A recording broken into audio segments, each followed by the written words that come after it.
ꯌꯥꯏꯍꯟꯕ ꯕ꯭ꯔꯍ꯭ꯃꯒꯤ ꯋꯥꯍꯪ ꯄꯥꯎꯈꯨꯝꯒꯤ ꯊꯧꯔꯝꯗ ꯋꯥꯍꯪ ꯄꯨꯈꯠꯄꯤꯔꯛꯂꯤꯕ ꯑꯃꯗꯤ ꯇꯥꯕꯤꯔꯤꯕ ꯈ꯭ꯋꯥꯏ ꯃꯔꯨꯞꯁꯤꯡꯕꯨ ꯇꯔꯥꯝꯅ ꯑꯣꯛꯆꯕꯒ ꯂꯣꯏꯅꯅ ꯑꯍꯥꯟꯕꯁꯤꯗ ꯈꯨꯔꯨꯝꯖꯔꯤ꯫ ꯑꯍꯥꯟꯕꯃꯛꯇꯗ ꯌꯥꯏꯍꯟꯕ ꯕ꯭ꯔꯍ꯭ꯃꯒꯤ Q&A ꯇꯥꯕꯤꯔꯤꯕꯁꯤꯡ ꯑꯃꯁꯨꯡ ꯄꯥꯕꯨꯡꯕꯨꯁꯨ ꯈꯨꯔꯨꯝꯖꯔꯤ꯫ ꯉꯁꯤꯒꯤ 11 ꯅꯣꯚꯦꯝꯕꯔꯒꯤ Q&Aꯒꯤ ꯀꯃꯦꯟꯗ ꯍꯪꯕꯤꯔꯛꯄ ꯀꯣꯏꯁꯟꯁꯤꯡ ꯂꯧꯈꯠꯆꯒꯦ꯫ ꯑꯗꯨꯗꯤ ꯉꯁꯤꯒꯤ ꯋꯥꯍꯪ ꯂꯧꯈꯠꯁꯤ ꯃꯣꯅꯤꯀꯥ꯫ ꯑꯍꯥꯟꯕ ꯋꯥꯍꯪꯗ ꯀꯪꯉꯕꯝ ꯃꯤꯇꯨ ꯍꯔꯦ ꯀ꯭ꯔꯤꯁꯅ ꯑꯩꯒ꯭ꯌꯥꯕꯨ ꯈꯨꯔꯨꯝꯖꯔꯤ꯫ ꯍꯔꯦ ꯀ꯭ꯔꯤꯁꯅ ꯀꯪꯉꯕꯝ ꯃꯤꯇꯨꯒꯤ ꯈꯨꯔꯨꯝꯕꯤꯔꯛꯄ ꯑꯩꯈꯣꯏꯒꯤ ꯃꯥꯏꯀꯩꯗꯒꯤ ꯇꯔꯥꯝꯅ ꯈꯨꯔꯨꯝꯕꯤꯔꯛꯄꯁꯤꯕꯨ ꯑꯣꯛꯆꯔꯤ꯫ ꯇꯥꯛꯄꯤꯌꯨ ꯀꯔꯤ ꯃꯈꯥ? ꯃꯤꯅ ꯄꯣꯠ ꯍꯨꯔꯥꯟꯈꯤꯕꯗ ꯂꯥꯏꯗ ꯀꯠꯊꯣꯛꯎ ꯍꯥꯏꯔꯤꯕꯁꯦ ꯀꯔꯝꯕ ꯂꯥꯏꯗ ꯀꯠꯊꯣꯛꯀꯅꯤ? ꯀꯔꯤ ꯀꯠꯀꯅꯤ? ꯑꯃꯨꯛꯇ ꯇꯥꯛꯄꯤꯔꯛꯎ꯫ ꯃꯤꯇꯨ, ꯃꯤꯅ ꯄꯣꯠ ꯍꯨꯈꯤꯕ ꯄꯣꯠꯃꯥꯡ ꯆꯩꯃꯥꯡ ꯑꯁꯤ ꯑꯩꯒꯤ ꯒ꯭ꯔꯍꯒꯤ ꯗꯁꯥꯒꯤ ꯈꯣꯡꯆꯠ ꯑꯃꯗꯤ ꯑꯩꯒꯤ ꯑꯀꯥꯎꯕ ꯅꯠꯇ꯭ꯔꯒ ꯑꯩꯒꯤ ꯆꯦꯛꯁꯤꯟꯗꯕ ꯍꯤꯔꯝꯁꯤꯡ ꯑꯁꯤꯗꯒꯤ ꯑꯃꯗ ꯅꯠꯇ꯭ꯔꯒ ꯑꯃꯗ ꯊꯣꯛꯍꯜꯂꯤ꯫ ꯑꯗꯨꯅ ꯑꯩꯈꯣꯏꯅ ꯄꯣꯠ ꯃꯥꯡꯈꯤꯕꯁꯤ ꯍꯣꯏ ꯄꯦꯟꯗꯕꯕꯨꯗꯤ ꯂꯩ, ꯑꯗꯨꯕꯨ ꯁꯥꯎꯕꯒꯤ ꯃꯍꯨꯠꯇ ꯑꯩꯒꯤ ꯀꯔꯃꯒꯤ ꯃꯍꯩꯅ ꯑꯣꯏꯍꯜꯂꯛꯄꯅꯤ ꯍꯥꯏꯅ ꯈꯟꯊꯕꯤꯔꯒ ꯃꯐꯝꯗꯨꯗ ꯒꯪꯒꯥꯖꯣꯜ ꯈꯤꯛꯇꯣꯛꯄꯤꯕ, ꯑꯗꯨꯒ ꯁ꯭ꯔꯤ ꯚꯒꯋꯥꯟꯒꯤ ꯆꯣꯔꯣꯟꯗ ꯂꯝ ꯃꯄꯨ ꯏꯁꯣꯔꯒꯤ ꯃꯐꯝꯗ ꯉꯝꯖꯕ ꯑꯍꯥꯎ ꯑꯊꯨꯝ ꯀꯠꯆꯔꯒ ꯑꯩꯒꯤ ꯃꯥꯡꯈ꯭ꯔꯕ ꯄꯣꯠ ꯑꯗꯨ ꯑꯃꯨꯛ ꯍꯟꯅ ꯔꯤꯁꯇꯣꯔ ꯇꯧꯍꯟꯕꯤꯌꯨ ꯑꯃꯗꯤ ꯃꯗꯨꯗꯒꯤ ꯍꯦꯟꯅ ꯑꯍꯦꯟꯕ ꯐꯪꯍꯟꯕꯤꯅꯅꯕ ꯈꯨꯔꯨꯝꯕꯤꯕ ꯌꯥꯝꯅ ꯐꯩ꯫ ꯁꯨꯝ ꯑꯣꯏꯗꯅ ꯀꯪꯉꯕꯝ ꯃꯤꯇꯨꯒꯤ ꯄꯥꯎꯈꯨꯝ ꯊꯝꯖꯔꯤ꯫ ꯃꯈꯥꯒꯤ ꯋꯥꯍꯪ ꯂꯧꯈꯠꯁꯤ꯫ ꯃꯊꯪꯗ ꯕꯆꯁꯄꯇꯤꯃꯌꯨꯝ ꯒꯧꯔꯤ ꯗꯦꯕꯤ ꯍꯔꯦ ꯀ꯭ꯔꯤꯁꯅ ꯑꯩꯒ꯭ꯌꯥ ꯑꯩꯒꯤ ꯏꯆꯥꯁꯦ ꯑꯍꯤꯡ ꯇꯨꯝꯕꯗ ꯀꯔꯤꯒꯨꯝꯕꯗ ꯒ꯭ꯌꯥꯟ ꯇꯥꯗꯅ ꯐꯨꯛ ꯍꯧꯒꯠꯄ ꯃꯔꯛꯇ ꯌꯥꯎꯏ꯫ ꯏꯆꯥꯒꯤ ꯆꯍꯤ 9 ꯁꯨꯔꯦ꯫ ꯀꯔꯤ ꯇꯧꯔꯒ ꯐꯒꯅꯤ? ꯑꯩꯒ꯭ꯌꯥ ꯈꯨꯔꯨꯝꯖꯔꯤ꯫ ꯒꯧꯔꯤ, ꯋꯥꯐꯝꯁꯤ ꯃꯦꯗꯤꯀꯦꯜ ꯆꯦꯛꯑꯞꯁꯨ ꯃꯔꯤ ꯂꯩꯅꯕ꯭ꯔꯥ ꯌꯦꯡꯊꯣꯛꯄꯤꯕ, ꯑꯗꯨꯒ ꯌꯨꯝ ꯑꯗꯨꯒꯤ ꯌꯨꯝꯖꯥꯏ ꯍꯥꯏꯖꯕ ꯇꯥꯏ꯫ ꯌꯨꯝꯖꯥꯏ ꯑꯁꯤ ꯀꯔꯝꯅ ꯂꯧꯒꯗꯒꯦ ꯍꯥꯏꯕꯗ ꯑꯩꯒꯤ ꯅꯣꯡꯄꯣꯛ ꯆꯤꯡꯈꯩ ꯄꯥꯡꯕ ꯃꯗꯨꯒꯤ ꯀꯥꯆꯤꯟꯗꯨꯗꯒꯤ ꯁꯟꯊꯣꯡ ꯄꯥꯡꯕ ꯀꯥꯆꯤꯟ ꯑꯅꯤꯁꯤꯗ ꯆꯥꯎꯔꯥꯛꯅ ꯂꯪ ꯑꯃ ꯅꯠꯇ꯭ꯔꯒ ꯊꯧꯔꯤ ꯑꯃ ꯇꯤꯡꯕ ꯌꯥꯕ ꯅꯠꯇ꯭ꯔꯒꯅ ꯑꯩꯅ ꯌꯦꯡꯕꯤꯔꯣ, ꯑꯗꯒꯤ ꯑꯃꯨꯛ ꯃꯩꯔꯝꯗꯒꯤ ꯀꯧꯕ꯭ꯔꯨ ꯄꯥꯡꯕ ꯃꯥꯏꯀꯩꯁꯤꯗ ꯇꯤꯡꯉꯒ ꯂꯪ ꯑꯅꯤꯗꯨꯒꯤ ꯀꯥꯔꯟ ꯑꯣꯏꯅ ꯗꯥꯏꯒꯣꯅꯦꯜ ꯁꯦꯞꯇ ꯑꯣꯟꯕꯤꯔꯒ ꯃꯗꯨꯒꯤ ꯃꯌꯥꯏ ꯆꯞ ꯆꯥꯅ ꯇꯥꯕ ꯃꯐꯝ ꯑꯁꯤ ꯀꯔꯤꯒꯨꯝꯕ ꯄꯣꯠ ꯆꯩ ꯃꯐꯝ ꯑꯗꯨꯗ ꯊꯝꯖꯤꯟꯕ ꯎꯄꯨ ꯀꯥꯡꯊꯣꯟ ꯅꯠꯇ꯭ꯔꯒꯅ ꯑꯃ ꯅꯠꯇ꯭ꯔꯒ ꯑꯃ ꯃꯐꯝꯗꯨꯗ ꯊꯝꯖꯤꯟꯕ ꯃꯗꯨ ꯑꯐꯕ ꯑꯣꯏꯗꯦ, ꯍꯥꯡꯅ ꯊꯝꯕꯤꯕ ꯐꯩ꯫ ꯃꯐꯝ ꯑꯗꯨ ꯀꯔꯤꯒꯨꯝꯕ ꯄꯣꯠ ꯆꯩ ꯊꯝꯖꯤꯟꯕ ꯌꯨꯝꯗꯨꯗ ꯑꯐꯕꯒꯤ ꯈꯨꯗꯝ ꯍꯟꯊꯍꯜꯂꯤ꯫ ꯑꯗꯨꯒ ꯃꯥꯒꯤ ꯇꯨꯝꯂꯤꯕ ꯀꯥꯡꯊꯣꯜ ꯃꯐꯝ ꯑꯗꯨ ꯈꯖꯤꯛꯇꯪ ꯂꯦꯡꯕꯤꯕ ꯑꯃꯗꯤ ꯏꯆꯥꯗꯨ ꯅꯤꯇꯤꯒꯤ ꯑꯣꯏꯅ ꯍꯔꯤꯅꯥꯝꯒ ꯂꯣꯏꯅꯅ ꯏꯊꯥꯗ ꯃꯃꯥ ꯑꯣꯏꯕꯤꯅ ꯆꯦꯠꯅ ꯀꯣꯟꯁꯤꯟꯕꯤꯗꯨꯅ ꯊꯝꯕꯤꯕ, ꯑꯁꯤꯒꯨꯝꯕ ꯅꯤꯌꯣꯝꯁꯤꯡ ꯑꯁꯤ ꯇꯧꯕꯤꯔꯒꯗꯤ ꯐꯒꯗ꯭ꯔꯥ ꯍꯥꯏꯅ ꯈꯟꯖꯩ ꯍꯥꯏꯕ ꯋꯥꯐꯝꯁꯤꯃꯇꯪ ꯒꯧꯔꯤꯒꯤ ꯃꯐꯝꯗ ꯑꯩꯈꯣꯏꯒꯤ ꯃꯥꯏꯀꯩꯗꯒꯤ ꯊꯝꯖꯔꯤ꯫ ꯊꯥꯒꯠꯆꯔꯤ ꯒꯧꯔꯤ꯫ ꯃꯊꯪꯗ ꯃꯅꯤꯁꯪ ꯗꯦꯕꯤ ꯃꯩꯅ ꯍꯨꯠꯈ꯭ꯔꯕ ꯃꯩꯇꯥꯟ ꯀꯥꯞꯊꯣꯔꯛꯄꯗ ꯃꯩꯐꯨꯗꯒꯤ ꯐꯤꯗꯨ ꯁꯦꯠꯄ ꯏꯟꯕꯁꯤꯕꯨ ꯐꯠꯇꯕ꯭ꯔꯥ? ꯇꯥꯛꯄꯤꯔꯝꯃꯨ ꯑꯩꯒ꯭ꯌꯥ꯫ ꯊꯦꯡꯀ꯭ꯌꯨ꯫ ꯃꯅꯤꯁꯪ, ꯃꯩꯅ ꯍꯨꯠꯄ ꯆꯥꯛꯄ ꯐꯤ ꯑꯐꯕꯗꯤ ꯅꯠꯇꯦ ꯍꯥꯏꯗꯅ ꯚꯥꯁꯇꯨ ꯁꯥꯁꯇ꯭ꯔꯒꯤ ꯃꯣꯠꯅ ꯊꯝꯕꯤꯔꯝꯃꯤ꯫ ꯃꯃꯜ ꯌꯥꯝꯕ ꯐꯤ ꯑꯣꯏꯔꯒꯗꯤ ꯃꯗꯨ ꯑꯃꯨꯛ ꯍꯟꯅ ꯁꯦꯡꯅ ꯁꯨꯗꯣꯛꯄꯤꯔꯒ ꯚꯒꯋꯥꯟꯗ ꯏꯁꯣꯔꯗ ꯀꯠꯊꯣꯛꯄꯤꯔꯕ, ꯑꯗꯨꯒ ꯏꯁꯣꯔꯒꯤ ꯅꯤꯔꯃꯜ ꯈꯨꯟꯕꯅꯤ ꯍꯥꯏꯅ ꯑꯁꯨꯝ ꯑꯣꯏꯅ ꯂꯥꯏꯕꯛ ꯌꯦꯡꯕꯤꯒꯗ꯭ꯔꯥ? ꯇꯁꯦꯡꯕꯒꯤꯗꯤ ꯃꯗꯨ ꯑꯐꯕ ꯑꯣꯏꯗ꯭ꯔꯦ, ꯁꯦꯒꯥꯏꯕꯒ ꯃꯥꯟꯅꯩ ꯍꯥꯏꯕ ꯚꯥꯁꯇꯨ ꯁꯥꯁꯇ꯭ꯔꯒꯤ ꯃꯣꯠ ꯊꯝꯕꯤꯔꯝꯃꯤ꯫ ꯁꯨꯝ ꯑꯣꯏꯗꯅ ꯃꯅꯤꯁꯪꯒꯤ ꯃꯐꯝꯗ ꯅꯤꯡꯁꯤꯡꯖꯔꯤ꯫ ꯊꯥꯒꯠꯆꯔꯤ ꯃꯅꯤꯁꯪ꯫ ꯃꯊꯪꯗ ꯁꯦꯔꯦꯅꯥ ꯍꯔꯦ ꯀ꯭ꯔꯤꯁꯅ ꯑꯩꯒ꯭ꯌꯥ ꯆꯤꯟꯗꯣꯜ ꯀꯌꯥ ꯂꯥꯞꯅ ꯂꯩꯔꯗꯨꯅ ꯈꯨꯔꯨꯝꯖꯔꯤ꯫ ꯑꯩꯒ꯭ꯌꯥꯒꯤ Q&Aꯒꯤ ꯆꯦꯅꯦꯜꯁꯤꯅ ꯌꯥꯝꯅ ꯁꯥꯊꯤꯅ ꯄꯨꯛꯅꯤꯡ ꯂꯧꯁꯤꯡ, ꯒ꯭ꯌꯥꯟ ꯑꯇꯩ ꯑꯇꯩ ꯀꯌꯥ ꯑꯃꯁꯨ ꯐꯪꯍꯟꯕꯤꯔꯦ꯫ ꯍꯟꯗꯛꯀꯤ ꯀꯂꯤꯖꯨꯒꯁꯤꯗ ꯑꯩꯒ꯭ꯌꯥꯒꯤ ꯒ꯭ꯌꯥꯟꯅ ꯃꯌꯥꯝ ꯑꯃꯁꯨ ꯂꯧꯁꯤꯡ ꯑꯣꯏꯕꯤꯔꯝꯒꯅꯤ꯫ ꯑꯍꯟ ꯈꯪꯗꯦ ꯑꯉꯥꯡ ꯈꯪꯗꯦ, ꯊꯥꯒꯠꯆꯔꯤ ꯀꯣꯇꯤ ꯀꯣꯇꯤ ꯑꯩꯒ꯭ꯌꯥ꯫ ꯊꯥꯒꯠꯆꯔꯤ ꯁꯦꯔꯤꯅꯥ, ꯑꯩꯈꯣꯏꯒꯤ ꯊꯝꯖꯔꯤꯕ ꯍꯤꯔꯝ ꯑꯁꯤꯗ ꯄꯨꯛꯅꯤꯡ ꯁꯧꯒꯠꯄꯤꯔꯛꯄ, ꯃꯔꯨꯑꯣꯏꯅ ꯑꯩꯈꯣꯏ ꯃꯤꯑꯣꯏꯕ ꯁꯃꯥꯖ ꯑꯁꯤꯕꯨ ꯄꯨꯟꯅ ꯍꯤꯡꯃꯤꯟꯅꯕ, ꯄꯨꯟꯅ ꯆꯥꯎꯈꯠꯃꯤꯟꯅꯕ, ꯈꯪꯗ ꯎꯗꯕ ꯀꯌꯥ ꯈꯪꯕꯤꯅꯤꯡꯕꯁꯤꯡ ꯑꯩꯈꯣꯏ ꯄꯨꯟꯅ ꯈꯪꯃꯤꯟꯅꯕ ꯌꯥꯅꯅꯕ ꯁꯥꯁꯇ꯭ꯔꯅ ꯑꯃꯗꯤ ꯑꯣꯖꯥꯁꯤꯡꯅ ꯊꯝꯕꯤꯔꯝꯕ ꯋꯥꯐꯝ ꯑꯗꯨꯕꯨ ꯆꯨꯝꯅ ꯄꯥꯎꯗꯝꯖꯕꯅꯤ꯫ ꯃꯁꯤꯗ ꯑꯩꯈꯣꯏꯕꯨ ꯑꯋꯥꯡꯕ ꯊꯥꯛꯇ ꯊꯥꯒꯠꯄꯤꯔꯛꯄ ꯍꯥꯏꯅꯤꯡꯉꯥꯏ ꯂꯩꯇꯅ ꯊꯥꯒꯠꯆꯔꯤ꯫ ꯁꯦꯔꯤꯅꯥꯒꯤ ꯄꯨꯟꯁꯤꯗ ꯂꯥꯛꯀꯗꯕ ꯑꯋꯥ ꯑꯅꯥ ꯃꯈꯜ ꯄꯨꯝꯅꯃꯛꯇꯒꯤ ꯑꯇꯣꯞꯄꯒꯤ ꯇꯧꯕꯤꯃꯜꯕꯨ ꯃꯁꯛ ꯈꯪꯕꯤꯕ, ꯚꯥꯋꯥꯟ ꯄꯦꯟꯕꯤꯕ ꯑꯣꯏꯁꯅꯨ ꯍꯥꯏꯕ ꯋꯥꯐꯝꯁꯤꯃꯇꯪ ꯁꯦꯔꯤꯅꯥꯒꯤ ꯃꯐꯝꯗ ꯄꯥꯎꯗꯝꯖꯔꯤ, ꯊꯥꯒꯠꯆꯔꯤ꯫ ꯃꯊꯪꯗ ꯂꯧꯈꯠꯆꯔꯤ ꯃꯅꯤꯁꯪ ꯂꯥꯏꯁ꯭ꯔꯝ꯫ ꯑꯣꯖꯥꯒꯤ ꯋꯥꯍꯪ ꯄꯥꯎꯈꯨꯝ ꯇꯥꯕꯗ ꯑꯗꯨꯛꯀꯤ ꯃꯇꯤꯛ ꯅꯨꯡꯉꯥꯏꯖꯩ꯫ ꯑꯣꯖꯥꯕꯨ ꯊꯥꯒꯠꯆꯔꯤ꯫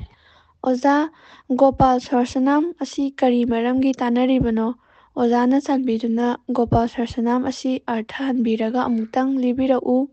ꯑꯣꯖꯥꯅ ꯆꯥꯟꯕꯤꯔꯒꯗꯤ ꯑꯣꯖꯥ, ꯋꯥꯔꯤꯁꯤ ꯐꯣꯟꯗ ꯅꯨꯡꯇꯤꯒꯤ ꯇꯥꯕ ꯌꯥꯕ꯭ꯔꯥ? ꯃꯅꯤꯁꯪ ꯂꯥꯏꯁ꯭ꯔꯝ, ꯃꯅꯤꯁꯪꯒꯤ ꯊꯥꯒꯠ ꯋꯥꯍꯩ ꯇꯔꯥꯝ ꯇꯔꯥꯝꯅ ꯑꯣꯛꯆꯔꯤ꯫ ꯃꯅꯤꯁꯪ, ꯒꯣꯄꯥꯜ ꯁꯍꯁ꯭ꯔꯅꯥꯝ ꯇꯥꯕꯒꯤ ꯀꯥꯟꯅꯕꯁꯤꯗꯤ ꯑꯗꯨꯛꯀꯤ ꯃꯇꯤꯛ ꯌꯥꯝꯈ꯭ꯔꯦ ꯍꯥꯏꯕꯗꯨꯅꯤ꯫ ꯃꯉꯣꯟꯗ ꯂꯩꯈ꯭ꯔꯤꯕꯁꯤ ꯋꯥꯟꯊꯣꯛ ꯃꯌꯥꯝ ꯑꯃ ꯄꯤꯈ꯭ꯔꯦ꯫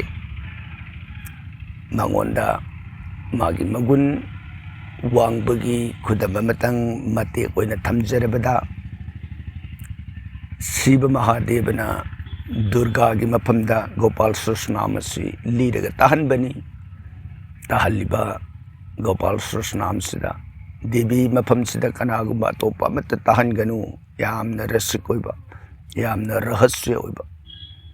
ꯔꯁꯤꯛ ꯍꯥꯏꯕꯗꯤ ꯔꯁꯅ ꯇꯤꯟꯕ, ꯔꯍꯁ꯭ꯌ ꯍꯥꯏꯕꯗꯤ ꯑꯊꯨꯞꯄ, ꯑꯗꯨꯒꯨꯝꯕ ꯚꯥꯋꯥꯟꯒꯤ ꯅꯥꯝꯅꯤ꯫ ꯑꯗꯨꯅ ꯇꯥꯟꯊꯣꯛꯎ ꯍꯥꯏꯗꯅ ꯂꯣꯏꯅ ꯇꯥꯟꯊꯣꯛꯈ꯭ꯔꯦ꯫ ꯑꯁꯨꯝ ꯑꯣꯏꯗꯅ ꯂꯩꯇ꯭ꯔꯦ ꯍꯥꯏꯔꯕ ꯀꯥꯟꯗꯨꯗ ꯚꯥꯋꯥꯟ ꯁꯤꯕꯅ ꯒꯣꯄꯥꯜ ꯁꯍꯁ꯭ꯔꯅꯥꯝ ꯏꯕꯨꯡꯉꯣꯒꯤ ꯅꯥꯝ ꯑꯁꯤ ꯂꯤꯔꯒ ꯗꯦꯕꯤꯒꯤ ꯃꯐꯝꯗ ꯇꯥꯍꯜꯂꯤ꯫ ꯒꯣꯄꯥꯜ ꯁꯍꯁ꯭ꯔꯅꯥꯝꯅ ꯁꯝꯄꯨꯔꯅ ꯑꯣꯏꯔꯕ ꯀꯥꯟꯁꯤꯗ ꯈꯪꯍꯧꯗꯅ ꯎꯆꯦꯛ ꯑꯃ ꯃꯐꯝꯗꯨꯗꯒꯤ ꯄꯥꯏꯔꯒ ꯆꯠꯈꯤꯕ꯫ ꯃꯗꯨꯗ ꯃꯍꯥꯗꯦꯕꯅ ꯀꯩꯅꯣ ꯇꯧꯔꯤꯁꯤꯗꯤ, ꯉꯁꯥꯏ ꯀꯅꯥ ꯑꯃ ꯂꯩꯔꯅꯣꯅ ꯂꯣꯏꯅ ꯇꯥꯟꯊꯣꯛꯈ꯭ꯔꯦ, ꯍꯧꯖꯤꯛ ꯚꯥꯋꯥꯟꯒꯤ ꯊꯨꯞꯂꯕ ꯅꯥꯝ ꯑꯁꯤꯕꯨ ꯂꯤꯕ ꯂꯣꯏꯔꯕ ꯃꯇꯨꯡꯗ ꯄꯥꯏꯔꯒ ꯆꯠꯈꯤꯕ ꯄꯥꯄꯤ ꯍꯥꯠꯂꯒꯦ ꯍꯥꯏꯗꯅ ꯇꯥꯟꯅꯔꯛꯄ ꯀꯥꯟꯗꯨꯗ ꯍꯥꯏꯔꯤꯕ ꯎꯆꯦꯛ ꯑꯁꯤꯅ ꯃꯍꯥꯗꯦꯕꯒꯤ ꯃꯥꯡꯗ ꯆꯦꯟꯕ ꯉꯝꯃꯛꯇ꯭ꯔꯕꯗ ꯃꯍꯥꯗꯦꯕꯗ ꯅꯣꯂꯨꯛꯅ ꯎꯆꯦꯛꯁꯤꯅ ꯈꯨꯔꯨꯝꯃꯤ, ꯄ꯭ꯔꯚꯨ, ꯅꯅꯥꯏ ꯑꯩꯗꯤ ꯑꯩꯒꯤ ꯎꯆꯦꯛ ꯏꯃꯥꯗꯨꯅ ꯑꯩꯁꯦ ꯃꯥꯔꯦ ꯍꯥꯏꯗꯅ ꯍꯨꯟꯗꯣꯛꯑꯝꯕꯅꯤ, ꯑꯩ ꯃꯥꯔꯒ ꯂꯩꯔꯝꯃꯕꯅꯤ꯫ ꯄ꯭ꯔꯚꯨꯒꯤ ꯂꯥꯏꯌꯦꯡꯗꯒꯤ ꯊꯣꯛꯂꯛꯄ ꯖꯒꯠ ꯄꯔꯪ ꯕ꯭ꯔꯍ꯭ꯃꯒꯤ ꯊꯨꯞꯂꯕ ꯔꯁꯤꯛ ꯑꯣꯏꯔꯕ ꯅꯥꯝ ꯑꯗꯨꯕꯨ ꯑꯩꯒꯤ ꯅꯥꯛ ꯑꯗꯨꯗ ꯄ꯭ꯔꯚꯨꯅ ꯁꯣꯟꯕꯤꯔꯛꯄꯗꯨꯗ ꯑꯩꯒꯤ ꯃꯥꯔꯕ ꯊꯋꯥꯏ ꯍꯝꯆꯠꯅꯈ꯭ꯔꯕ ꯑꯃꯣꯟ ꯑꯩꯒꯤ ꯊꯋꯥꯏꯗꯣ ꯐꯪꯗꯅ ꯑꯩ ꯑꯆꯪꯕ ꯑꯣꯏꯔꯒ ꯑꯩꯒꯤ ꯃꯔꯨꯝ ꯑꯗꯨꯗꯒꯤ ꯑꯩꯁꯦ ꯆꯣꯡꯊꯣꯛꯂꯛꯇꯅ ꯑꯩꯒꯤ ꯆꯠꯈ꯭ꯔꯕ ꯏꯃꯥ ꯑꯗꯨꯒꯤ ꯏꯆꯤꯜ ꯏꯅꯥꯎ ꯃꯔꯨꯞꯁꯤꯡꯗꯨꯒꯤ ꯃꯥꯏꯀꯩꯗ ꯆꯠꯂꯒꯦꯗꯅ ꯄꯥꯏꯔꯒ ꯆꯠꯆꯕꯅꯤ꯫ ꯑꯩꯗꯤ ꯁꯤꯔꯨꯔꯕꯅꯤ, ꯃꯥꯔꯨꯔꯕꯅꯤ, ꯄ꯭ꯔꯚꯨꯒꯤ ꯅꯥꯝꯗꯨꯅ ꯑꯩꯁꯦ ꯑꯆꯪꯕ ꯑꯣꯏꯔꯛꯈꯤꯕꯅꯤ ꯍꯥꯏꯗꯅ, ꯑꯗꯨꯅ ꯊꯨꯞꯂꯕ ꯒꯣꯄꯥꯜ ꯁꯍꯁ꯭ꯔꯅꯥꯝꯒꯤ ꯔꯁꯤꯛ ꯑꯣꯏꯕ ꯋꯥꯔꯤꯁꯤ ꯂꯩ꯫ ꯑꯗꯨꯒ ꯍꯥꯏꯔꯤꯕ ꯒꯣꯄꯥꯜ ꯁꯍꯁ꯭ꯔꯅꯥꯝꯒꯤ ꯑꯥꯔꯊ ꯍꯜꯂꯒ ꯋꯥꯔꯤ ꯂꯤꯕ ꯍꯥꯏꯅ ꯇꯥꯛꯄꯤꯔꯛꯂꯤꯕꯁꯤ ꯋꯥꯔꯤ ꯄꯔꯤꯡ ꯑꯣꯏꯅ ꯂꯩꯕꯗꯤ ꯅꯠꯇꯦ ꯍꯥꯏꯖꯕ ꯇꯥꯏ꯫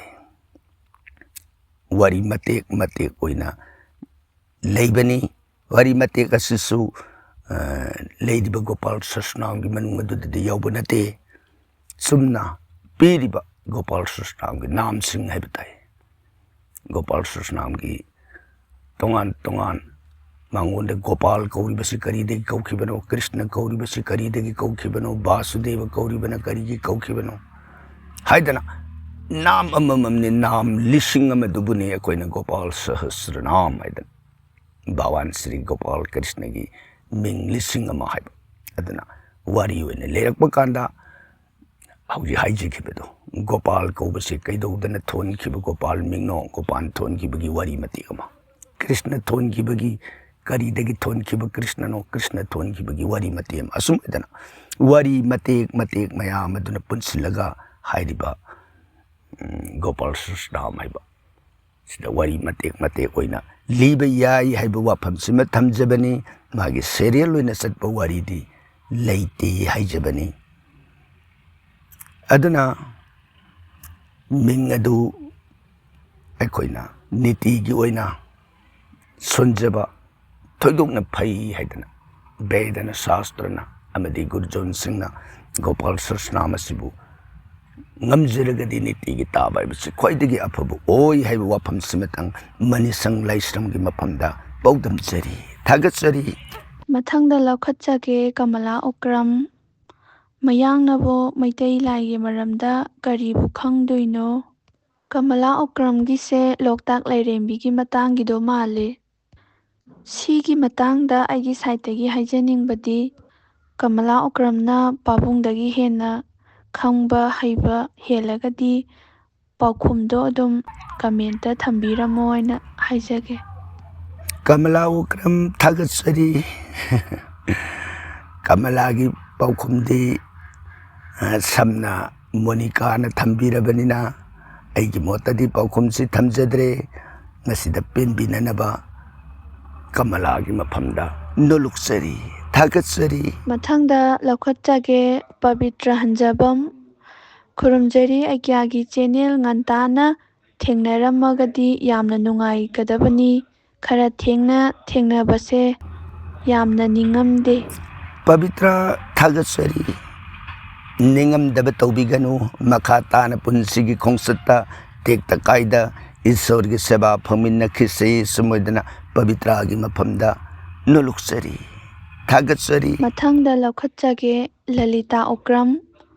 khurumjari agya kanaba wahangi paukhum kaya su tajare wahangi amataga hangjage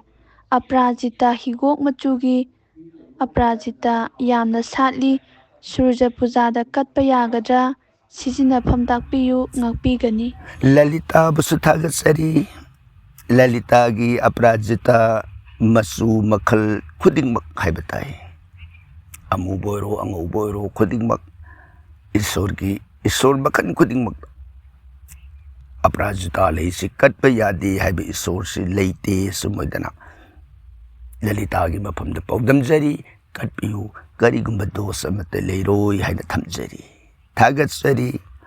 mathangda Kalpana Ningthaujam Ozabu ahanbada ikai khumnabu utjari aigi ichanupigi date of birth 16 October 2018 pokpagi matamna nongalamdai pung 3 birthplace na Imphal ichagi apapata kita yengbiyo oja कल्पना की थागत वही तराम न ओक्सरी कल्पना ना फोंदोपी रे इबा इसाई B मगी तांग तरा तरुक था तरा English सिंगनी तरा निपान अयुक की पुंग हाइब नोंगालमदाई पुंग मरी इम्फाल द पुई हाइना ताकपी रखलिबसी मयेक सेंगन नब अमुक हन्ना ताकपी रखब पामजई मरमदी करिगिनो न हाइबदा पुंग मरी नोंगालमदाई ओइबसना हाइजबनी हाइजबगी अर्थदी नोंगालमदाई की मतम दो पोपा हाइबदी नुमिदांगी नोंजाई बारो पुंगफमदगिना मथंगी सनराइज टाइम नुमिन थोपगी पुंग असी यौद्रिंगेगी मतम फाउबसे अखोगी इंडियन एस्ट्रोलॉजी की भापता ngasiगी नुमिसि सिंगागा नोंगानबदगी मथंगी नुमिसि लौब अदुना मरम ओइदना एखोइना हाइरिबा कना कना गुंबा पांजी ओजा सिंगना इरकब मतमदा ngasai asongi nonganbagi matamdu yaudri haina lawkhiba bhap aduda ngasai gi atai di nonganbagi pungpamdu yengba aduga tarik tadi madu yengaroi do tarik tadi nongyai matung dagi minute amabu heklan gragadi ꯃꯊꯪꯒꯤ ꯇꯥꯔꯤꯛꯇ ꯆꯠꯀꯗꯧꯕ ꯑꯗꯨꯗ ꯀꯅꯥꯒꯨꯝꯕ ꯑꯣꯖꯥꯁꯤꯡꯅ ꯉꯔꯥꯡꯒꯤ ꯚꯥꯞꯇꯨꯗ ꯆꯤꯡꯁꯤꯜꯂꯒ ꯉꯔꯥꯡ ꯍꯥꯏꯕꯗꯤ ꯁꯦ ꯇꯥꯡ 13ꯇ ꯄꯣꯛꯏꯅ ꯇꯥꯛꯄꯤꯔꯛꯂꯤꯕꯁꯤ 13 ꯑꯁꯤ ꯇꯁꯦꯡꯅ 13 ꯑꯁꯤꯒꯤ AM-ꯒꯤ ꯄꯨꯡ 4ꯁꯤ ꯑꯣꯏꯕ꯭ꯔꯥ ꯅꯠꯇ꯭ꯔꯒꯅ ꯇꯥꯡ 15ꯒꯤ AM ꯑꯣꯏꯒꯗꯧꯔꯤꯕ꯭ꯔꯥ ꯅꯠꯇ꯭ꯔꯒꯅ ꯇꯥꯡ 18ꯒꯤ AM ꯑꯣꯏꯒꯗꯧꯔꯤꯕ꯭ꯔꯥ ꯍꯥꯏꯕꯒꯤ ꯃꯔꯛꯁꯤꯗ ꯂꯩꯈꯥꯏ ꯇꯥꯗꯕ ꯑꯃꯈꯛ ꯂꯩꯕꯅ ꯑꯩꯈꯣꯏꯅ ꯃꯁꯤꯗꯒꯤ ꯍꯣꯠꯂꯒ ꯌꯦꯡꯕ ꯃꯇꯝꯗ ꯑꯪꯀꯁꯤ ꯑꯆꯨꯝꯕ ꯑꯪꯀꯗꯨ ꯐꯪꯉꯔꯣꯏꯗꯧꯕꯅ ꯃꯔꯝ ꯑꯣꯏꯗꯅ ꯏꯆꯥꯒꯤ ꯊꯝꯕꯤꯔꯛꯂꯤꯕ ꯇꯥꯔꯤꯛ ꯑꯁꯤ ꯇꯁꯦꯡꯅ ꯇꯥꯡ 13 ꯑꯁꯤ ꯇꯥꯡ 15ꯒꯤ ꯅꯣꯡꯌꯥꯏ ꯃꯇꯨꯡ ꯑꯣꯏꯕꯗꯒꯤ 13 ꯍꯥꯏꯕꯅꯤ ꯑꯗꯨꯅ 13 ꯑꯁꯤꯒꯤ ꯑꯌꯨꯛꯀꯤ ꯑꯌꯨꯛ ꯍꯥꯏꯗꯤ AM-ꯒꯤ ꯄꯨꯡ 4ꯁꯤ ꯆꯞ ꯆꯥꯅ ꯄꯣꯛꯄꯅꯤ ꯅꯠꯇ꯭ꯔꯒꯅ ꯇꯥꯡ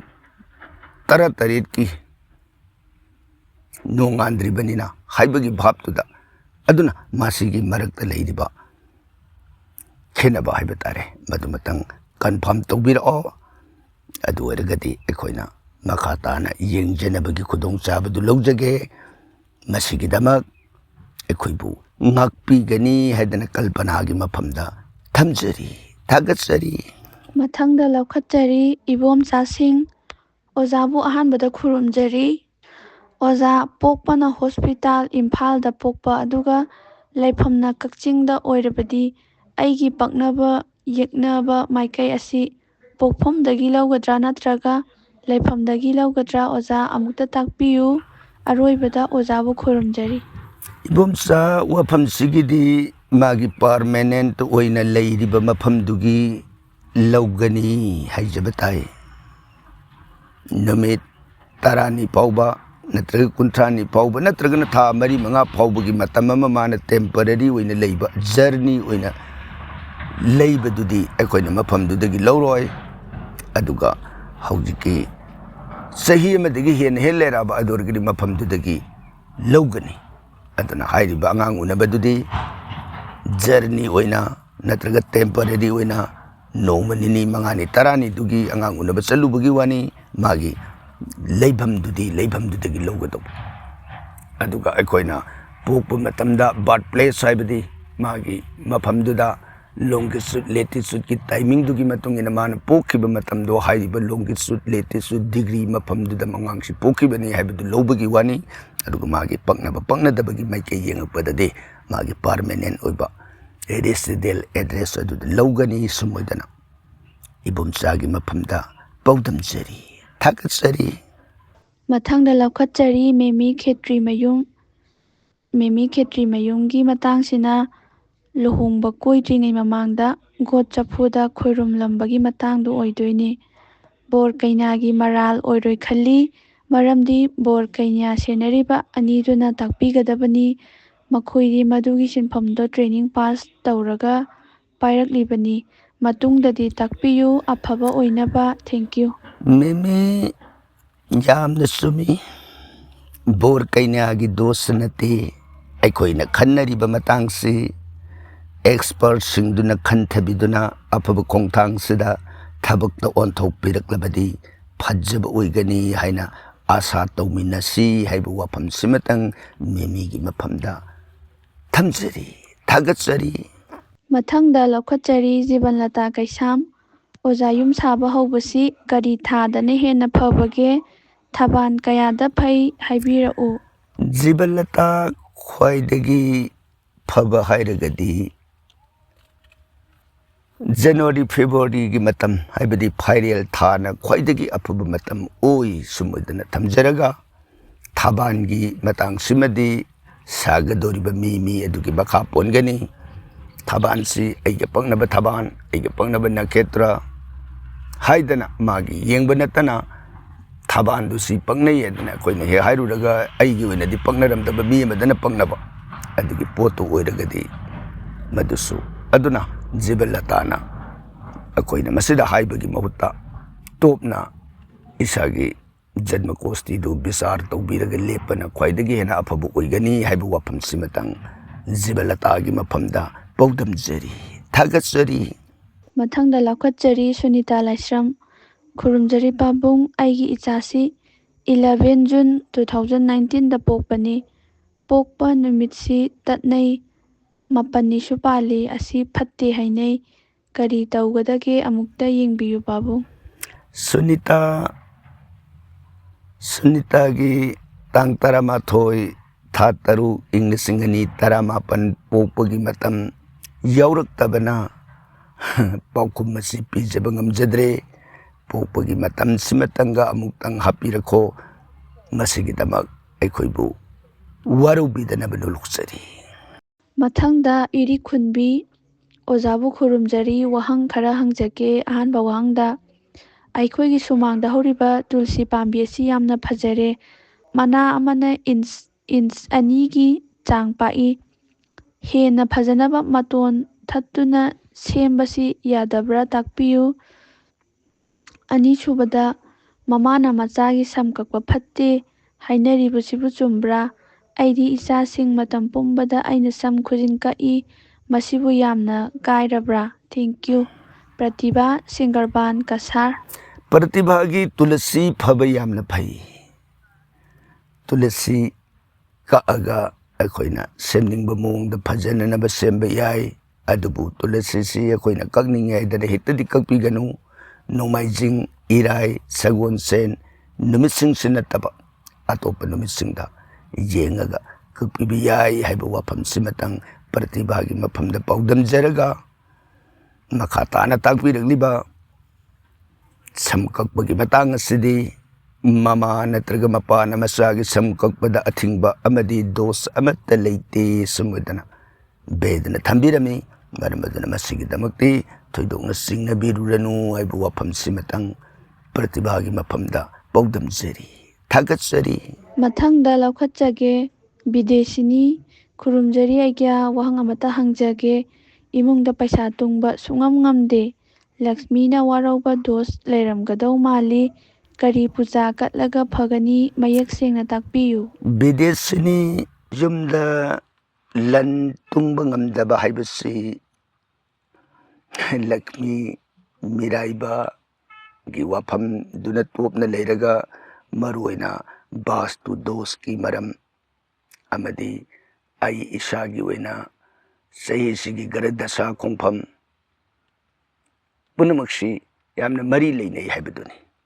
ꯃꯄꯨꯡ ꯑꯣꯏꯅ ꯌꯨꯝ ꯑꯁꯤꯒꯤ ꯃꯅꯨꯡꯗ ꯑꯩꯈꯣꯏ ꯃꯤ ꯈꯔ ꯂꯩꯔꯤꯕ ꯏꯃꯨꯡꯁꯤꯒꯤ ꯃꯤ ꯈꯨꯗꯤꯡꯃꯛ ꯑꯁꯤ ꯂꯣꯏꯅ ꯍꯤꯔꯝ ꯑꯃꯗ ꯅꯠꯇ꯭ꯔꯒ ꯑꯃꯗ ꯆꯥꯎꯈꯠꯄꯁꯤ ꯏꯉꯝ ꯉꯝꯗ꯭ꯔꯕ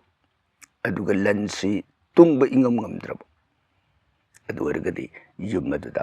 ꯕꯥꯁꯇꯨ ꯗꯣꯁ ꯂꯩꯔꯦ ꯍꯥꯏꯕꯁꯤ ꯈꯪꯕꯤꯕ ꯌꯥꯏ ꯒꯔꯒꯤ ꯈꯣꯡꯐꯝꯗꯗꯤ ꯏꯃꯨꯡꯗꯨꯗ ꯂꯩꯃꯤꯟꯅꯔꯤꯕ ꯑꯩꯈꯣꯏ ꯄꯨꯝꯅꯃꯛ ꯑꯗꯨ ꯒꯔꯁꯤ ꯀꯅꯥ ꯑꯃꯅ ꯈꯤꯇꯪ ꯐꯕ ꯀꯅꯥꯅ ꯈꯔ ꯐꯠꯇꯕ ꯑꯗꯨꯝ ꯌꯥꯟꯅꯅ ꯆꯠꯀꯅꯤ ꯑꯗꯨꯅ ꯃꯈꯣꯏꯁꯤꯡꯗꯨꯒꯤ ꯄꯨꯟꯁꯤꯒꯤ ꯈꯣꯡꯊꯥꯡꯗ ꯈꯦꯠꯅꯔꯛꯀꯅꯤ ꯑꯗꯨꯒ ꯌꯨꯝꯗꯨꯗ ꯂꯩꯃꯤꯟꯅꯔꯤꯕ ꯃꯤ ꯈꯨꯗꯤꯡꯃꯛ ꯑꯗꯨ ꯂꯣꯏꯅ ꯆꯥꯎꯈꯠꯄ ꯉꯝꯗ꯭ꯔꯕ ꯑꯗꯒꯤ ꯂꯟ ꯊꯨꯝꯁꯦ ꯑꯃꯗ ꯅꯠꯇ꯭ꯔꯒ ꯑꯃꯗ ꯈꯪꯗꯦ ꯐꯪꯕꯒ ꯆꯠꯄꯒꯁꯤ ꯆꯠꯄꯅ ꯁꯨꯝ ꯍꯦꯟꯖꯤꯜꯂꯛꯑꯕ ꯑꯗꯨ ꯑꯣꯏꯔꯒꯗꯤ ꯃꯊꯛꯇ ꯊꯝꯖꯈꯤꯕ ꯕꯥꯁꯇꯨ ꯗꯣꯁ ꯑꯁꯤ ꯂꯩꯔꯦ ꯍꯥꯏꯅ ꯈꯪꯕꯤꯒꯅꯤ ꯑꯗꯨꯅ ꯕꯥꯁꯇꯨ ꯗꯣꯁ ꯂꯩꯔꯒꯗꯤ ꯕꯥꯁꯇꯨ ꯗꯣꯁꯇꯒꯤ ꯀꯣꯛꯅꯅꯕ ꯑꯩꯈꯣꯏꯒꯤ ꯃꯑꯣꯡ ꯃꯈꯜ ꯃꯌꯥꯝ ꯑꯃ ꯂꯩꯈ꯭ꯔꯦ ꯍꯥꯏꯕꯗꯨꯅꯤ ꯑꯗꯨꯅ ꯃꯗꯨ ꯑꯃꯨꯛꯇꯪ ꯑꯀꯨꯞꯄꯗꯨ ꯑꯍꯥꯟꯕꯗ ꯖꯟꯃꯀꯨꯁꯇꯤ ꯕꯤꯆꯥꯔ ꯇꯧꯊꯣꯛꯄꯤꯕ ꯇꯥꯏꯅꯔꯛꯄꯗ ꯌꯨꯝ ꯑꯗꯨꯒꯤ ꯃꯑꯣꯡ ꯃꯇꯧ ꯐꯤꯔꯦꯞ ꯌꯦꯡꯊꯣꯛꯄꯤꯕ ꯁꯤꯅꯆꯤꯡꯕꯁꯤ ꯌꯥꯝꯅꯃꯛ ꯃꯔꯨ ꯑꯣꯏ ꯍꯥꯏꯕ ꯋꯥꯐꯝꯁꯤꯃꯇꯪ ꯕꯤꯗꯦꯁꯤꯅꯤꯒꯤ ꯃꯐꯝꯗ ꯄꯥꯎꯗꯝꯖꯔꯤ ꯊꯥꯒꯠꯆꯔꯤ ꯃꯊꯪꯗ ꯂꯧꯈꯠꯆꯒꯦ ꯇꯔꯨꯟ ꯏꯔꯦꯡꯕꯝ ꯑꯣꯖꯥ ꯀꯔꯤꯒꯨꯝꯕ ꯑꯃꯇ ꯍꯪꯖꯒꯦ ꯏꯆꯥꯅꯨꯄꯥ ꯑꯍꯟꯒꯤ ꯆꯨꯔꯥꯀꯔꯟꯗꯣ ꯀꯥꯂꯦꯟ ꯊꯥꯗ ꯄꯥꯟꯖꯤ ꯑꯃꯅ ꯄꯤꯔꯛꯑꯦ ꯑꯗꯨꯕꯨ ꯑꯍꯜ ꯂꯃꯟꯅ ꯍꯥꯏꯅꯕꯗ ꯀꯥꯂꯦꯟꯗ ꯃꯆꯥꯅꯨꯄꯥ ꯑꯍꯟꯒꯤ ꯇꯧꯅꯗꯦ ꯍꯥꯏ ꯀꯔꯝꯕꯅ ꯆꯨꯝꯗꯣꯏꯅꯣ ꯇꯔꯨꯟꯒꯤ ꯋꯥꯐꯝꯁꯤꯗ ꯈꯔ ꯀꯨꯞꯄ ꯅꯤꯌꯣꯝ ꯈꯔ ꯂꯩ ꯍꯥꯏꯅ ꯍꯥꯏꯖꯒꯦ ꯏꯆꯥ ꯑꯍꯟ ꯃꯌꯥꯏꯒꯤ ꯋꯥꯐꯝ ꯏꯅꯠ ꯅꯠꯇꯅ ꯀꯥꯂꯦꯟ ꯊꯥ ꯑꯁꯤ ꯅꯥ ꯍꯨꯠꯄ ꯂꯨ ꯀꯣꯛꯄꯅꯆꯤꯡꯕ ꯁꯠꯀꯔꯃꯁꯤꯡ ꯇꯧꯕꯗ ꯐꯠꯇꯦ ꯍꯥꯏꯗꯅ ꯖ꯭ꯌꯣꯇꯤꯁ ꯁꯥꯁꯇ꯭ꯔꯅ ꯊꯝꯕꯤꯔꯝꯃꯤ ꯃꯗꯨꯅ ꯇꯨꯡꯗ ꯑꯐꯕ ꯑꯣꯏꯒꯟꯗꯦ ꯍꯥꯏꯕꯅꯤ ꯑꯗꯨꯒ ꯃꯇꯥꯡꯁꯤꯗ ꯕꯦꯗꯅ ꯄꯤꯔꯤꯕꯁꯤ ꯀꯥꯂꯦꯟ ꯊꯥ ꯍꯥꯏꯗꯅ ꯑꯩꯈꯣꯏꯅ ꯍꯥꯏꯔꯤꯕꯁꯤ ꯀꯥꯂꯦꯟꯁꯤ ꯅꯨꯃꯤꯠꯀꯤ ꯈꯣꯡꯆꯠ ꯂꯩꯕ ꯀꯥꯂꯦꯟꯗꯤ ꯐꯗꯣꯏꯅꯤ ꯊꯥꯒꯤ ꯈꯣꯡꯆꯠꯅ ꯂꯩꯔꯕ ꯀꯥꯂꯦꯟꯒꯤ ꯃꯇꯝꯁꯤꯗꯅꯤ ꯐꯠꯇꯕ ꯍꯥꯏꯔꯤꯕꯁꯤ ꯑꯗꯨꯅ ꯍꯧꯖꯤꯛ ꯅꯨꯃꯤꯠꯀꯤ ꯈꯣꯡꯆꯠꯇ ꯁꯦ ꯈꯨꯗꯝ ꯑꯣꯏꯅ ꯍꯥꯏꯔꯕꯗ ꯍꯟꯗꯛꯀꯤ ꯆꯠꯂꯤꯕ ꯆꯍꯤ 2025 ꯁꯤ ꯂꯣꯏꯔꯒ 2026 ꯍꯧꯒꯠꯂꯛꯄ ꯃꯇꯝꯁꯤꯗ ꯅꯨꯃꯤꯠꯀꯤ ꯈꯣꯡꯆꯠꯇ ꯁꯖꯤꯕꯨ ꯑꯣꯏꯗꯨꯅ ꯂꯩꯔꯤꯕ ꯃꯈꯩ ꯊꯥ ꯍꯥꯏꯕꯗꯤ ꯊꯥꯒꯤ ꯈꯣꯡꯆꯠ ꯅꯠꯇꯕ ꯅꯨꯃꯤꯠꯀꯤ ꯈꯣꯡꯆꯠꯇ ꯕꯩꯁꯥꯈ ꯁꯖꯤꯕꯨꯒꯤ ꯊꯥꯅ ꯂꯩꯔꯤꯕ ꯃꯈꯩꯁꯤꯡ ꯑꯁꯤꯒꯤ ꯃꯅꯨꯡꯗ ꯑꯩꯈꯣꯏꯅ ꯂꯨ ꯀꯣꯛꯄ ꯅꯥ ꯍꯨꯠꯄꯅꯆꯤꯡꯕꯒꯤ ꯀꯔꯃꯁꯤꯡ ꯑꯁꯤ ꯇꯧꯕ ꯌꯥꯏ ꯍꯥꯏꯗꯅ ꯄꯤꯔꯤ ꯑꯗꯨꯅ ꯑꯉꯥꯡꯗꯨꯒꯤ ꯖꯟꯃ ꯅꯈꯦꯇ꯭ꯔ ꯖꯟꯃ ꯂꯒꯅ ꯔꯥꯁꯤꯅꯆꯤꯡꯕꯁꯤꯡ ꯑꯗꯨꯁꯨ ꯀꯨꯞꯅ ꯅꯩꯅꯕ ꯑꯃꯁꯨ ꯑꯗꯨꯝ ꯆꯪꯏ ꯃꯔꯛꯁꯤꯗ ꯃꯁꯤꯗ ꯑꯩꯈꯣꯏꯅ ꯁꯖꯤꯕꯨ ꯍꯥꯏꯕꯁꯤ ꯀꯗꯥꯏꯗꯒꯤ ꯍꯧꯒꯗꯧꯔꯤꯕꯒꯦꯅ ꯌꯦꯡꯉꯛꯄ ꯀꯥꯟꯗ ꯅꯨꯃꯤꯠꯀꯤ ꯈꯣꯡꯆꯠꯇ ꯍꯧꯒꯗꯧꯔꯤꯕꯁꯤ ꯑꯦꯄ꯭ꯔꯤꯜꯒꯤ ꯇꯥꯡ 15 ꯑꯦꯄ꯭ꯔꯤꯜꯒꯤ ꯇꯥꯡ 14 ꯐꯥꯎꯕꯅ ꯆꯩꯇ꯭ꯔ ꯂꯝꯗꯥ ꯑꯣꯏꯗꯣꯏꯅꯤ ꯅꯨꯃꯤꯠꯀꯤ ꯈꯣꯡꯆꯠꯇ ꯑꯗꯨꯅ ꯁꯖꯤꯕꯨ ꯊꯥꯒꯤ 28ꯅꯤ ꯄꯥꯟꯕ ꯂꯩꯕꯥꯛ ꯄꯣꯛꯄ ꯅꯨꯃꯤꯠ ꯐꯥꯎꯕꯁꯤ ꯍꯟꯗꯛꯀꯤ ꯆꯍꯤ ꯍꯥꯏꯕ ꯇꯥꯏ ꯂꯥꯛꯀꯗꯧꯔꯤꯕ 2026 ꯑꯁꯤꯒꯤ ꯑꯦꯄ꯭ꯔꯤꯜꯒꯤ ꯇꯥꯡ 14 ꯁꯖꯤꯕꯨ 28ꯅꯤ ꯄꯥꯟꯕ ꯂꯩꯕꯥꯛ ꯄꯣꯛꯄ ꯅꯨꯃꯤꯠ ꯐꯥꯎꯕꯁꯤ ꯂꯝꯗꯥ ꯑꯣꯏꯔꯒ ꯑꯗꯨꯗꯒꯤ ꯑꯦꯄ꯭ꯔꯤꯜꯒꯤ ꯇꯥꯡ 15 ꯏꯪ 2023 ꯁꯖꯤꯕꯨꯒꯤ 29ꯅꯤ ꯄꯥꯟꯕ ꯌꯨꯝꯁꯀꯩꯁ ꯅꯨꯃꯤꯠꯇꯒꯤ ꯁꯖꯤꯕꯨ ꯍꯧꯏ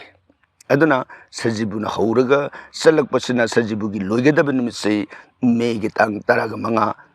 ꯏꯪ 2023 ꯀꯥꯂꯦꯟ ꯊꯥꯒꯤ 29ꯅꯤ ꯄꯥꯟꯕ ꯏꯔꯥꯏ ꯅꯨꯃꯤꯠ ꯐꯥꯎꯕꯁꯤ ꯁꯖꯤꯕꯨ ꯑꯣꯏ ꯑꯗꯨꯅ ꯁꯖꯤꯕꯨꯒꯤ ꯊꯥꯈꯩꯁꯤꯅ ꯂꯩꯔꯤꯕ ꯃꯇꯝꯁꯤꯒꯤ ꯃꯅꯨꯡꯗ ꯆꯨꯔꯥꯀꯣꯔꯣꯟꯅꯆꯤꯡꯕ ꯄꯥꯡꯊꯣꯛꯄꯤꯕꯗꯤ ꯗꯣꯁ ꯑꯃꯨꯛ ꯂꯩꯔꯣꯏꯗꯣꯏꯅꯤ ꯃꯥꯅ ꯌꯥꯗꯦ ꯀꯥꯂꯦꯟ ꯍꯥꯏꯔꯤꯕꯁꯤ ꯀꯅꯥꯗꯅꯣꯅ ꯊꯤꯔꯛꯄ ꯀꯥꯟꯗ ꯀꯥꯂꯦꯟꯁꯤ ꯊꯥꯒꯤ ꯈꯣꯡꯆꯠꯀꯤ ꯀꯥꯂꯦꯟꯗꯨ ꯌꯥꯗꯦ ꯍꯥꯏꯕ ꯑꯗꯨꯅ ꯍꯧꯖꯤꯛꯀꯤꯗꯤ ꯅꯨꯃꯤꯠꯀꯤ ꯈꯣꯡꯆꯠꯇꯗꯤ ꯀꯥꯂꯦꯟꯁꯤ ꯀꯥꯂꯦꯟꯒꯤ 29ꯅꯤ ꯄꯥꯟꯕ ꯐꯥꯎꯕꯁꯤ ꯕꯩꯁꯥꯈ ꯁꯖꯤꯕꯨ ꯊꯥꯒꯤ ꯁꯪꯀ꯭ꯔꯥꯟꯇꯤ ꯍꯥꯏꯕꯗꯣ ꯑꯗꯨꯒꯤ ꯃꯅꯨꯡꯗ ꯂꯩꯕꯅꯤꯅ ꯁꯤꯒꯤ ꯃꯇꯝꯁꯤꯒꯤ ꯃꯅꯨꯡꯗ ꯂꯨ ꯀꯣꯛꯄ ꯅꯥ ꯍꯨꯠꯄꯅꯆꯤꯡꯕ ꯀꯔꯃꯁꯤꯡ ꯑꯁꯤ ꯄꯥꯡꯊꯣꯛꯄꯤꯕ ꯌꯥꯒꯗꯣꯏꯅꯤ ꯑꯗꯨꯅ ꯀꯥꯂꯦꯟꯒꯤ 28ꯅꯤ ꯄꯥꯟꯕ ꯅꯨꯃꯤꯠꯁꯤꯗꯒꯤꯗꯤ ꯀꯥꯂꯦꯟ ꯍꯧꯗꯣꯏꯅꯤ ꯅꯨꯃꯤꯠꯀꯤ ꯈꯣꯡꯆꯠꯇ ꯑꯗꯨꯅ ꯍꯥꯏꯔꯤꯕ ꯑꯀꯨꯞꯄ ꯋꯥꯐꯝꯁꯤꯡ ꯑꯁꯤ ꯂꯩꯕꯅꯤꯅ ꯃꯔꯝ ꯑꯣꯏꯗꯅ ꯏꯆꯥꯒꯤ ꯊꯝꯕꯤꯔꯛꯂꯤꯕ ꯋꯥꯐꯝꯁꯤꯗ ꯃꯥꯒꯤ ꯀꯥꯂꯦꯟꯁꯤ ꯀꯔꯝꯕ ꯀꯥꯂꯦꯟꯅꯣ ꯀꯥꯂꯦꯟꯗꯨ ꯁꯖꯤꯕꯨ ꯊꯥꯗꯨꯒꯤ ꯃꯅꯨꯡ ꯑꯣꯏꯕ ꯅꯨꯃꯤꯠꯀꯤ ꯁꯪꯀ꯭ꯔꯥꯟꯇꯤ ꯂꯩꯔꯤꯕ ꯃꯇꯝꯒꯤ ꯀꯥꯂꯦꯟꯗꯨ ꯑꯣꯏꯔꯗꯤ ꯌꯥꯔꯦ ꯑꯗꯨꯅ ꯁꯣꯏꯗꯅ ꯑꯣꯏꯔꯝꯃꯒꯅꯤ ꯍꯥꯏꯅꯁꯨ ꯈꯜꯂꯤ ꯀꯔꯤꯒꯤꯅꯣ ꯍꯥꯏꯕꯗ ꯀꯥꯂꯦꯟ ꯊꯥꯒꯤ 29ꯅꯤ ꯊꯥꯒꯤ ꯈꯣꯡꯆꯠꯇ ꯀꯥꯂꯦꯟ ꯊꯥꯒꯤ 29ꯅꯤ ꯄꯥꯟꯕ ꯐꯥꯎꯕꯁꯤ ꯁꯖꯤꯕꯨꯒꯤ ꯁꯪꯀ꯭ꯔꯥꯟꯇꯤ ꯂꯩ ꯑꯗꯨꯅ ꯃꯔꯝ ꯑꯣꯏꯗꯅ ꯍꯥꯏꯔꯤꯕ ꯃꯇꯝꯗꯨꯗ ꯅꯥꯍꯨꯠ ꯅꯥꯔꯦꯡ ꯂꯨ ꯀꯣꯛꯄꯅꯆꯤꯡꯕ ꯀꯔꯃꯁꯤꯡ ꯇꯧꯕꯗ ꯑꯗꯨꯃꯛ ꯊꯣꯏꯗꯣꯛꯅ ꯑꯀꯥꯏꯕ ꯂꯩꯇꯦ ꯍꯥꯏꯕ ꯋꯥꯐꯝ ꯑꯁꯤ ꯁꯥꯁꯇ꯭ꯔꯅ ꯊꯝꯕꯤꯔꯝꯕ ꯃꯣꯠ ꯑꯁꯤꯃꯇꯪ ꯇꯔꯨꯟꯒꯤ ꯃꯐꯝꯗ ꯄꯥꯎꯗꯝꯖꯔꯤ ꯊꯥꯒꯠꯆꯔꯤ ꯃꯊꯪꯗ ꯏꯟꯗꯨꯕꯂꯥ ꯐꯨꯔꯥꯏꯂꯠꯄꯝ ꯑꯩꯒ꯭ꯌꯥꯒꯤ ꯆꯦꯅꯦꯜꯁꯤ ꯃꯦꯔꯥ ꯊꯥꯗ ꯐꯪꯖꯩ 2025ꯇ ꯃꯃꯜ ꯅꯥꯏꯗꯕ ꯑꯃ ꯑꯣꯏꯖꯔꯤ ꯍꯥꯏꯅ ꯈꯨꯔꯨꯝꯖꯔꯛꯏ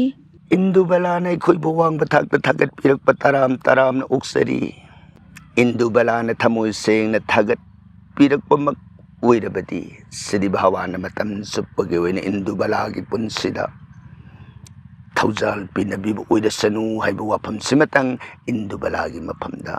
ꯄꯥꯎꯗꯝꯖꯔꯤ ꯊꯥꯒꯠꯆꯔꯤ ꯃꯊꯪꯗ Q&A ꯇꯥꯕꯗ ꯅꯨꯡꯉꯥꯏꯖꯩ ꯍꯥꯏꯅ ꯐꯣꯡꯗꯣꯛꯄꯤꯔꯛꯄ ꯑꯃꯁꯨꯡ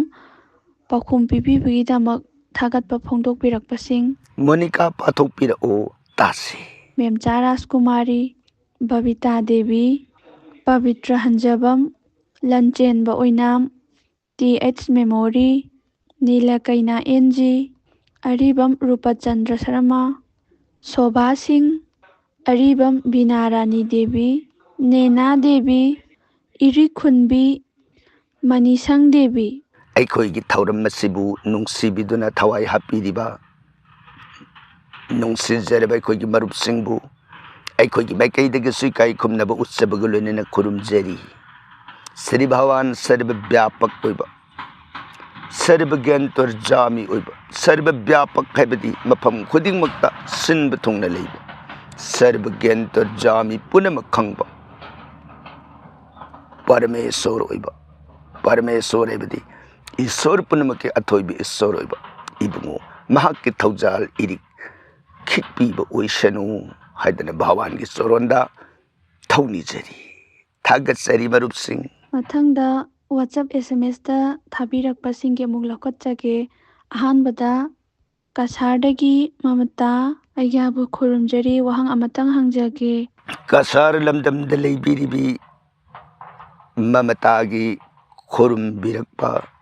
ꯑꯩꯈꯣꯏꯒꯤ ꯃꯥꯏꯀꯩꯗꯒꯤ ꯇꯔꯥꯝꯅ ꯑꯣꯛꯆꯔꯤ꯫ ꯇꯥꯛꯄꯤꯌꯨ ꯀꯔꯝꯕ ꯋꯥꯍꯪ ꯑꯣꯏꯕꯤꯔꯕꯅꯣ? ꯑꯩꯒꯤ ꯏꯆꯥꯅꯨꯄꯤꯁꯦ 19 ꯗꯤꯁꯦꯝꯕꯔ 2011 ꯃꯟꯗꯦ ꯅꯨꯃꯤꯠꯇ ꯄꯣꯛꯏ꯫ ꯄꯣꯛꯄꯒꯤ ꯃꯇꯝꯅ ꯄꯨꯡ 6:40 ꯅꯨꯃꯤꯗꯥꯡꯋꯥꯏꯔꯝꯒꯤ꯫ ꯔꯥꯁꯤꯅ ꯀꯩꯅꯥ ꯔꯥꯁꯤꯅꯤ꯫ ꯏꯆꯥꯅꯨꯄꯥꯒꯤꯁꯨ ꯀꯩꯅꯥ ꯔꯥꯁꯤ ꯑꯣꯏ꯫ ꯔꯥꯁꯤ ꯆꯞ ꯃꯥꯟꯅꯕ ꯑꯁꯤ ꯐꯕ꯭ꯔꯥ ꯈꯪꯖꯅꯤꯡꯏ꯫ ꯑꯃꯨꯛꯀ ꯍꯟꯅꯁꯨ ꯈꯨꯔꯨꯝꯖꯔꯤ꯫ ꯃꯃꯇꯥꯒꯤ ꯏꯆꯥꯅꯨꯄꯤ ꯇꯥꯡ 18 ꯊꯥ 12 ꯏꯪ 2019 ꯅꯨꯃꯤꯗꯥꯡꯋꯥꯏ ꯄꯨꯡ 6:40 ꯆꯠꯄ ꯃꯇꯝꯗ ꯄꯣꯛꯏ꯫ ꯅꯨꯃꯤꯠ ꯅꯤꯡꯊꯧ ꯀꯥꯕꯅꯤ ꯍꯥꯏꯅ ꯇꯥꯛꯄꯤꯔꯛꯂꯤꯕ ꯑꯉꯥꯡ ꯑꯁꯤꯒ ꯑꯉꯥꯡ ꯅꯨꯄꯥ ꯑꯃ ꯃꯥꯒꯤꯁꯨ ꯀꯩꯅꯥ ꯑꯣꯏ, ꯑꯉꯥꯡ ꯅꯨꯄꯤ ꯑꯁꯤꯁꯨ ꯀꯩꯅꯥ ꯑꯣꯏ, ꯀꯩꯅꯥ ꯑꯅꯤ ꯌꯨꯝ ꯑꯃꯗ ꯄꯨꯟꯅ ꯂꯩꯕꯁꯤ ꯐꯕ꯭ꯔꯥ ꯐꯠꯇꯕ꯭ꯔꯥ, ꯑꯀꯥꯏꯕ ꯂꯩꯒꯗ꯭ꯔꯥ ꯍꯥꯏꯅ ꯇꯥꯛꯄꯤꯔꯛꯂꯤꯕꯁꯤ ꯊꯣꯏꯗꯣꯛꯅ ꯑꯀꯥꯏꯕ ꯂꯩꯇꯦ ꯍꯥꯏꯅ ꯊꯝꯖꯔꯤ꯫ ꯑꯗꯨꯒ ꯑꯉꯥꯡ ꯅꯨꯄꯤ ꯑꯁꯤ ꯆꯍꯤ 13 ꯃꯄꯨꯡ ꯑꯣꯏꯔꯒ 15ꯁꯤ ꯆꯪꯒꯗꯧꯔꯦ꯫ ꯍꯟꯗꯛꯀꯤ ꯗꯤꯁꯦꯝꯕꯔꯒꯤ ꯇꯥꯡ 18ꯒꯤ ꯃꯇꯨꯡꯗ ꯑꯉꯥꯡ ꯑꯁꯤ ꯆꯍꯤ 15 ꯆꯪꯂꯒꯅꯤ꯫ ꯑꯉꯥꯡꯁꯤ ꯒ꯭ꯔꯤꯒ ꯗꯁꯥ, ꯔꯥꯍꯨ ꯗꯁꯥꯅꯤꯅ ꯗꯁꯥ ꯄꯤꯕꯅ ꯑꯐꯕ ꯀꯌꯥ ꯑꯣꯏꯗꯦ, ꯄꯤꯇ꯭ꯔ ꯗꯁꯥꯁꯨ ꯄꯤꯔꯤ꯫ ꯃꯔꯝ ꯑꯗꯨꯅ ꯄ꯭ꯔꯇꯤꯀꯥꯔ ꯈꯔ ꯇꯧꯕꯤꯕ ꯐꯩ꯫ ꯄꯨꯟꯁꯤꯒꯤ ꯈꯣꯡꯆꯠꯇꯗꯤ ꯑꯉꯥꯡꯁꯤ ꯑꯐꯕ ꯑꯣꯏꯒꯅꯤ ꯍꯥꯏꯗꯅ ꯒ꯭ꯔꯍꯒꯤ ꯄꯣꯖꯤꯁꯟꯁꯤꯡꯁꯤ ꯑꯌꯥꯝꯕ ꯐꯩ ꯍꯥꯏꯕ ꯇꯥꯏ꯫ ꯑꯗꯨꯕꯨ ꯑꯌꯦꯠ ꯑꯄꯟꯗꯤ ꯈꯔ ꯌꯥꯝꯒꯅꯤ꯫ ꯑꯗꯨꯅ ꯂꯩꯔꯤꯕ ꯑꯌꯦꯠ ꯑꯄꯟꯁꯤꯡꯁꯤꯗꯒꯤ ꯉꯥꯛꯊꯣꯛꯄꯤꯅꯅꯕ ꯁꯨꯔꯖꯗꯦꯕ ꯅꯤꯡꯖꯕ ꯌꯥꯝꯅ ꯐꯩ꯫ ꯁꯨꯔꯖꯗꯦꯕꯁꯤ ꯃꯥꯒꯤ ꯃꯔꯨꯞ ꯑꯣꯏꯅꯅꯕ ꯍꯣꯠꯅꯖꯔꯒꯗꯤ ꯄꯨꯟꯁꯤꯗ ꯍꯦꯟꯅ ꯑꯌꯦꯠ ꯑꯄꯟ ꯂꯩꯇꯅ ꯅꯨꯡꯉꯥꯏ ꯌꯥꯏꯐꯕ ꯄꯨꯟꯁꯤ ꯑꯃ ꯐꯪꯒꯅꯤ ꯍꯥꯏꯕ ꯋꯥꯐꯝꯁꯤꯃꯇꯪ ꯀꯁꯥꯔꯗ ꯂꯩꯕꯤꯔꯤꯕꯤ ꯃꯃꯇꯥꯒꯤ ꯃꯐꯝꯗ ꯄꯥꯎꯗꯝꯖꯔꯤ, ꯊꯥꯒꯠꯆꯔꯤ꯫ ꯃꯊꯪꯗ ꯔꯥꯙꯤꯀꯥ ꯒꯨꯏꯖꯝ, ꯔꯥꯙꯦ ꯔꯥꯙꯦ, ꯑꯩꯒ꯭ꯌꯥ ꯈꯣꯏꯔꯝꯖꯔꯤ, ꯋꯥꯍꯪ ꯑꯃꯇ ꯍꯪꯖꯒꯦ꯫ ꯑꯩꯈꯣꯏꯅ ꯂꯥꯏ ꯊꯥꯎꯃꯩ ꯊꯥꯟꯕ ꯃꯇꯝꯗ ꯎꯆꯥꯟꯒꯤ ꯃꯩꯔꯥ, ꯃꯣꯝꯕꯇꯤ ꯀꯦꯟꯗꯜ, ꯑꯗꯒꯤ ꯂꯥꯇꯦꯟꯗ ꯀꯦꯔꯣꯁꯤꯟ ꯍꯥꯞꯄꯒ ꯂꯥꯏꯅꯤꯡꯊꯧꯗ ꯀꯣꯔꯧꯍꯟꯕꯗ ꯀꯠꯂꯤꯕ ꯑꯁꯤ ꯅꯠꯇꯕ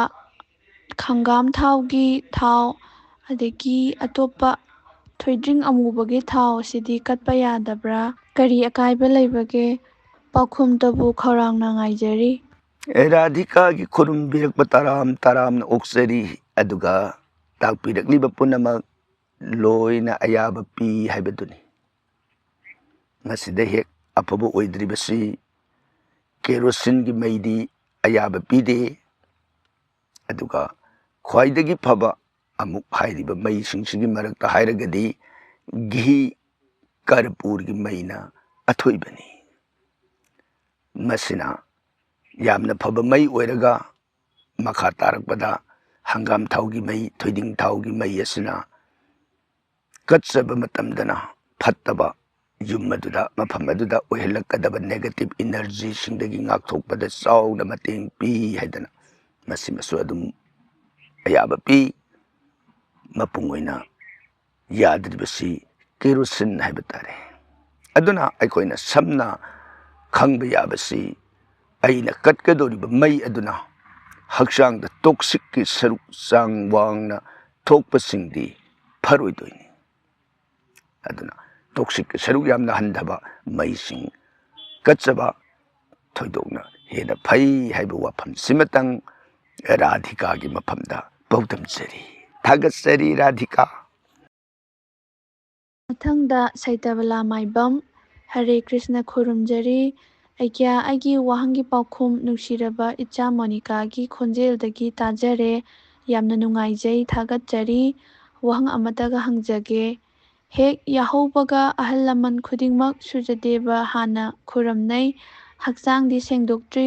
ꯃꯁꯤꯕꯨ ꯌꯥꯕ꯭ꯔꯥ ꯃꯔꯝ ꯈꯪꯖꯅꯤꯡꯉꯤ ꯊꯥꯒꯠꯆꯔꯤ ꯁꯩꯇꯕꯂꯥꯒꯤ ꯊꯥꯒꯠ ꯋꯥꯍꯩ ꯇꯔꯥꯝꯅ ꯑꯣꯛꯆꯔꯤ ꯋꯥꯍꯪꯁꯤꯒꯤ ꯄꯥꯎꯈꯨꯝꯗꯤ ꯃꯣꯅꯤꯀꯥꯅ ꯄꯤꯕꯤꯈ꯭ꯔꯣꯗꯅ ꯁꯩꯇꯕꯂꯥ ꯃꯣꯅꯤꯀꯥꯁꯤ ꯀꯥꯏꯔꯕ ꯃꯥꯜꯂꯤ ꯅꯣꯛꯐꯦꯠ ꯇꯧꯗꯨꯅ ꯂꯩꯔꯦ ꯃꯊꯪ ꯇꯥꯟꯖꯥ ꯆꯥꯕꯗ ꯈꯨꯝꯖꯔꯁꯅꯨ ꯁꯩꯇꯕꯂꯥ ꯁꯨꯔꯖꯒꯤ ꯇꯦꯖ ꯀꯤꯔꯟ ꯃꯉꯥꯜ ꯄꯨꯝꯅꯃꯛꯀꯤ ꯍꯧꯔꯛꯐꯝꯅꯤ ꯏꯇꯤꯟꯐꯝꯅꯤ ꯈ꯭ꯋꯥꯏꯗꯒꯤ ꯍꯦꯟꯅꯁꯨ ꯁꯦꯡꯂꯕ ꯃꯉꯥꯜꯅꯤ ꯉꯁꯤ ꯍꯥꯏꯕꯁꯤꯕꯨꯁꯨ ꯃꯍꯥꯛꯅ ꯎꯏꯔꯤꯕꯅꯤ ꯑꯗꯨꯅ ꯑꯃꯝꯕ ꯑꯍꯤꯡꯗ ꯇꯨꯝꯗꯨꯅ ꯂꯩꯔꯨꯔꯕ ꯑꯩꯒꯤ ꯄꯨꯛꯅꯤꯡ ꯍꯛꯆꯥꯡꯁꯤꯕꯨ ꯉꯁꯤ ꯀꯧꯕ ꯑꯉꯥꯟꯕ ꯅꯍꯥꯛꯅ ꯏꯐꯝꯗ ꯁꯦꯡꯂꯕ ꯃꯉꯥꯟꯕꯨ ꯄꯤꯅꯕꯤꯌꯨ ꯑꯐꯕ ꯃꯪꯒꯣꯜꯕꯨ ꯐꯪꯍꯟꯕꯤꯌꯨ ꯍꯥꯏꯗꯅ ꯏꯁꯥꯁꯤꯕꯨ ꯁꯨꯔꯖꯗꯦꯕꯒꯤ ꯃꯥꯌꯣꯛꯅꯅ ꯂꯦꯞꯄꯒ ꯀꯠꯊꯣꯛꯆꯗꯨꯅ ꯈꯨꯔꯨꯝꯖꯕꯅꯤ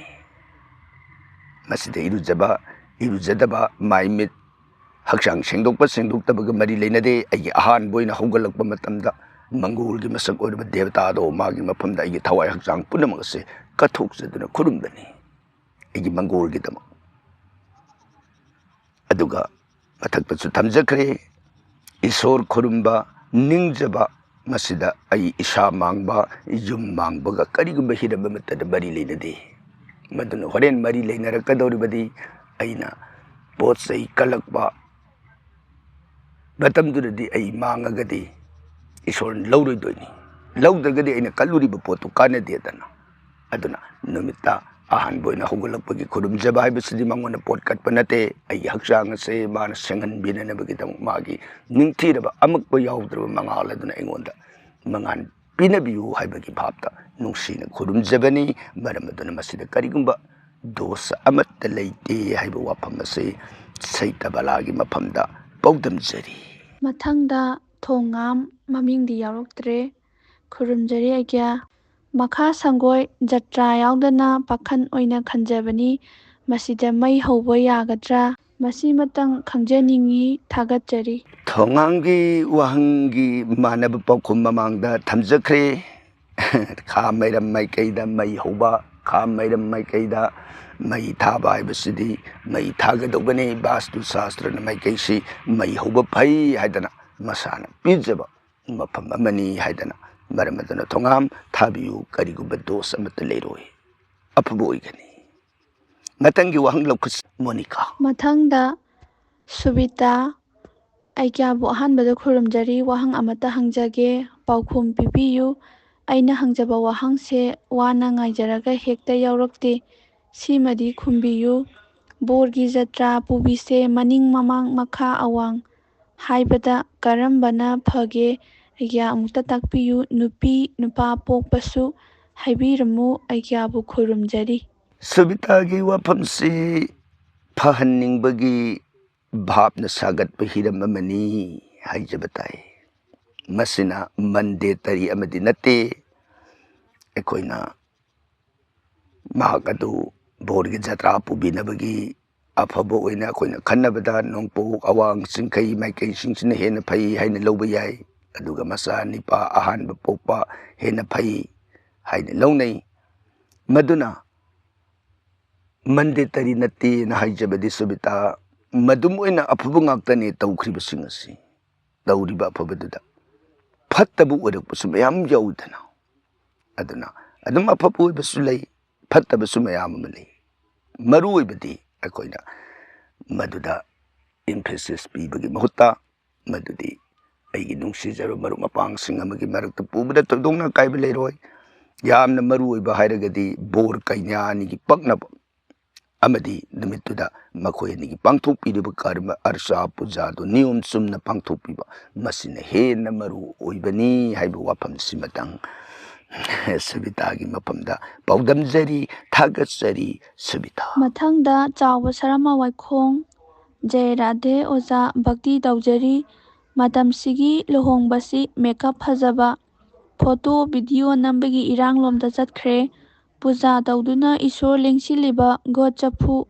Kaina Senabina Cheksendabai Poloina Kaukhaibasi Toina Thorakle Ure Thajana Seba Jangjariba Aikhoi Penjade Masida Ozagi Mot Pibirau. Sauba Sarma Yamna Pajab Mot Pongdokpiri Masigidamak Thagatsari Aikhoi Bhapta Minabasangi Agyagi Wakalbu Saugatsari Agyagi Maraksida Supplement Oina Agyagi Wapam Sigal Wenana Tamjaningba Matang Hairagadi Bor Kainyanigi Luhongba Numisida Mangol Pangnanabagidamak Anigidamak Soliba Mantra do Hauraba loud speaker the Tolo Pung Segi Konjelna Namatuna Mayek Amata sing the tab Pangdaba Sisu Apabanati Hijadingi Son Bagi Minute Mangatara Matamadu Pung Sedu Lepaga Mayampunamakadu Tumina Aquating a sit out of Karmasikanagi Damano Bor Kaya Makoini Mangun Gidamani Makoini Mangun Gidam Akoi Puna Tumina Ishorgi Mapam the Tony Minaduna Leraga Brahmunduna Natraga Soliba Porohit Aduna Bor Kaya Aniduki Take the Kaidanaba Masa Masudhar Pananaba Amadi Matam Sang Anayek Laytan Alaman Gurujon Sing Sevangam Nanaba Maduda Magi Kainyagi Mapamapu Puron Sing Goldana Borgisu Magi Ho Crab Puron Lai Crab Sing Adu Goldana Maduda Ani saying a sea Aigi Yek Salai Sidagi Aigi Gotra Sidagi Nangi Gotra Dilage Masida Apumangon Pinabu Ho Maduda Pabamangoldo Aquina Su Lorage Yarage Hadana Maduda Solaib Niom Sing Yamna Sexina Nungsina Makoi Anigidamak Mayam Punamak Samana Tumina Soliba to the Pung Sangmin Regalega the Wapamasi Soliba Brahmon Naduna Magi Karma Karta Widiba Miduda Sing Tuding Hapu Asmon to Haibadu Tana Dadana However Conjela Aduna Son Bidiba Mantra do Ishorduna Karam Puning Changunga Mangani Aina Nangibu Conjen the Mung Aina Tabungam Zedrabada Ishorna Madu the Pin by Basi Angakpamani Hajibatai Asumudana Luhombasi Mong Amadanatraga Mada Saikai Duna Adumak Taunari Masisu Apabadinate Haiba Wapam Simagasu Saubagi Mapamda Supplement when a Maka Samtuzari Tagasari Aya Natangi Wang Lokasi Monica Aroibada Aigi Maikaidagistu Babong da Wahang Amani Hangjage Madudi Koina Yumda Hui Hangdong Sa San Loiribase Koina Nusibagi Kana Bagi Protection Gi Loibanatana Bastu Sastraga Makoiga Kayamari Lainabage Kai Mari Lainabage Haibagi Matanga Sukara Takpiramo Aduga Amana Handaki Navaratri Puzada Kumbarasiki Oina Lupa Katpa Happio Haidana Lupagi Kudo Uma Katpada Hape Katpa Loiraga Sizu Seasonarure Seasonaragasu Muktek Tokre Sigi Matanga YouTube the Tingnabada Kumbarasidi Lupa Siba de Haidana Ama Muktengnare Sibukadai Paubusumbano Siba Sunya Yadabra Sigi Matanga Pabungna Kangba Kara Takbiram. Oh, Monica Isamaki Wang Tagatsari Monica Monica Bastu Sastragayam Namari Lane Haibaduni Aikoi Mihoi Bada Tokalakadaba negative energy Makal Kaya Daging Aktok Bada Zibasing Yum the Loidiba Yumsa Use Hek Lady Basing Asina Yam the Soba Todang Lodi Haisening Nasidanate Pambi Panai Sing Sudumangai Mioiba Samaz Hingminabasada Koi Kangu Pudding Maki Loina Mari Lane Aikoina Aigi Yum Inkolbu Sa Usik ꯑꯩꯈꯣꯏꯅ ꯂꯣꯏꯖꯔꯤꯕꯁꯤꯡꯕꯨ ꯑꯩꯈꯣꯏꯒꯤꯅꯤ ꯍꯥꯏꯅ ꯈꯟꯕꯒꯨꯝ ꯑꯩꯅ ꯂꯣꯏꯔꯤꯕ ꯖꯤꯕꯁꯤꯡ ꯑꯗꯨꯒꯤ ꯃꯈꯣꯏꯒꯤ ꯄꯨꯛꯅꯤꯡꯗꯁꯨ ꯆꯞ ꯃꯥꯟꯅꯅ ꯍꯥꯏꯔꯤꯕ ꯋꯥꯈꯜꯁꯤ ꯂꯩ ꯍꯥꯏꯕꯗꯤ ꯃꯤꯑꯣꯏꯕꯒꯤ ꯋꯥꯈꯜꯃꯛ ꯌꯧꯕ ꯉꯝꯗ꯭ꯔꯕꯁꯨ ꯌꯨꯝ ꯏꯪꯈꯣꯜꯁꯦ ꯁꯥ ꯎꯆꯦꯛꯁꯤꯡ ꯑꯗꯨꯒꯤ ꯋꯥꯈꯜꯗꯁꯨ ꯑꯩꯒꯤꯅꯤ ꯑꯩꯈꯣꯏꯒꯤꯅꯤ ꯍꯥꯏꯕꯁꯤꯃꯗꯤ ꯈꯜꯂꯤ ꯃꯄꯨ ꯑꯗꯨꯁꯨ ꯑꯩꯒꯤ ꯃꯤꯅꯤ ꯍꯥꯏꯕꯁꯦ ꯃꯈꯣꯏꯅ ꯈꯪꯉꯤ ꯈꯜꯂꯤ ꯍꯥꯏꯕꯗꯤ ꯑꯩꯈꯣꯏꯅ ꯁꯟꯁꯤ ꯊꯥꯗꯣꯛꯎꯕ ꯅꯨꯃꯤꯠ ꯇꯥꯔꯕ ꯀꯥꯟꯗ ꯃꯥꯒꯤ ꯃꯌꯨꯝꯗꯨꯗ ꯍꯜꯂꯛꯀꯅꯤ ꯍꯨꯏꯁꯨ ꯊꯥꯗꯣꯛꯑꯒ ꯂꯩꯔꯨꯕ ꯃꯥ ꯁꯣꯏꯗꯅ ꯌꯨꯝꯗꯨꯗ ꯍꯟꯖꯤꯜꯂꯛꯀꯅꯤ ꯍꯧꯗꯣꯡ ꯑꯣꯏꯔꯣ ꯁꯥ ꯎꯆꯦꯛ ꯑꯣꯏꯔꯣ ꯑꯩꯒ ꯀꯨꯏꯅ ꯂꯩꯃꯤꯟꯅꯔꯕꯁꯤꯡ ꯑꯁꯤ ꯃꯈꯣꯏ ꯃꯥꯒꯤ ꯃꯌꯨꯝꯅꯤ ꯍꯥꯏꯗꯅ ꯂꯣꯏꯅ ꯍꯜꯂꯛꯏ ꯑꯗꯨꯅ ꯌꯨꯝꯗꯨꯗ ꯑꯩꯈꯣꯏꯒꯤ ꯑꯃꯥꯡ ꯑꯇꯥ ꯊꯣꯛꯍꯜꯂꯛꯀꯗꯕ ꯃꯑꯣꯡ ꯃꯈꯜ ꯄꯥꯝꯗꯕ ꯀꯌꯥꯗꯒꯤ ꯑꯣꯏꯍꯜꯂꯛꯀꯗꯕ ꯃꯈꯜ ꯀꯌꯥꯗꯒꯤ ꯃꯈꯣꯏꯒꯤ ꯉꯝꯖꯕ ꯑꯉꯝꯕ ꯃꯈꯩ ꯄꯨꯊꯣꯛꯇꯅ ꯌꯨꯝ ꯏꯪꯈꯣꯜ ꯑꯩꯈꯣꯏꯒꯤꯗꯃꯛ ꯉꯥꯛꯊꯣꯛꯄꯗ ꯆꯥꯎꯅ ꯃꯇꯦꯡ ꯄꯤꯔꯤ ꯃꯁꯤꯗ ꯅꯠꯇꯅ ꯑꯇꯣꯞꯄ ꯈꯨꯗꯝ ꯈꯔꯗꯪꯒ ꯊꯝꯖꯔꯕꯗ ꯑꯩꯈꯣꯏꯅ ꯌꯨꯝꯗ ꯍꯨꯏ ꯑꯃꯨꯕꯁꯤ ꯌꯨꯝ ꯏꯪꯈꯣꯜ ꯑꯗꯨꯒꯤ ꯑꯋꯥꯡꯗ ꯅꯠꯇ꯭ꯔꯒ ꯅꯣꯡꯄꯣꯛꯇ ꯅꯠꯇ꯭ꯔꯒ ꯀꯧꯕ꯭ꯔꯨ ꯃꯥꯏꯀꯩꯗ ꯍꯨꯏ ꯑꯃꯨꯕꯁꯦ ꯊꯝꯃꯕ ꯑꯗꯨ ꯑꯣꯏꯔꯒꯗꯤ ꯌꯨꯝ ꯑꯗꯨꯗ ꯁꯅꯤ ꯔꯥꯍꯨ ꯀꯦꯇꯨꯒꯤ ꯗꯁꯥꯗꯒꯤ ꯌꯥꯝꯅ ꯍꯟꯊꯍꯟꯕ ꯉꯝꯃꯤ ꯍꯥꯏꯕꯁꯤ ꯚꯥꯁꯇꯨ ꯁꯥꯁꯇ꯭ꯔꯅ ꯄꯤꯔꯤ ꯑꯗꯨꯒ ꯅꯣꯡꯄꯣꯛ ꯑꯋꯥꯡ ꯅꯣꯡꯆꯨꯞꯇ ꯍꯥꯏꯔꯤꯕ ꯃꯥꯏꯀꯩ ꯑꯍꯨꯝꯁꯤꯒꯤ ꯃꯅꯨꯡꯗ ꯑꯃꯗ ꯑꯩꯈꯣꯏꯅ ꯁꯟ ꯊꯝꯂꯕꯗꯤ ꯁꯪꯒꯣꯜ ꯁꯥꯗꯅ ꯃꯗꯨꯗ ꯁꯟꯒꯣꯜꯗ ꯁꯟꯁꯤ ꯄꯨꯟꯗꯨꯅ ꯊꯝꯂꯕꯗꯤ ꯌꯨꯝ ꯑꯗꯨꯗ ꯂꯥꯛꯀꯗꯕ ꯑꯋꯥ ꯑꯅꯥ ꯃꯈꯜ ꯀꯌꯥꯗꯒꯤ ꯉꯥꯛꯊꯣꯛꯄ ꯑꯃꯗꯤ ꯅꯨꯡꯉꯥꯏꯕ ꯆꯥꯎꯈꯠꯄ ꯄꯤ ꯍꯥꯏꯕ ꯋꯥꯐꯝꯁꯤꯃꯁꯨ ꯚꯥꯁꯇꯨ ꯁꯥꯁꯇ꯭ꯔꯅ ꯄꯤꯔꯤ ꯑꯗꯨꯒ ꯌꯨꯝꯒꯤ ꯃꯈꯥ ꯃꯩꯔꯝ ꯅꯠꯇ꯭ꯔꯒ ꯕꯦꯜꯀꯣꯅꯤ ꯅꯠꯇ꯭ꯔꯒꯅ ꯃꯥꯡꯒꯣꯟꯗ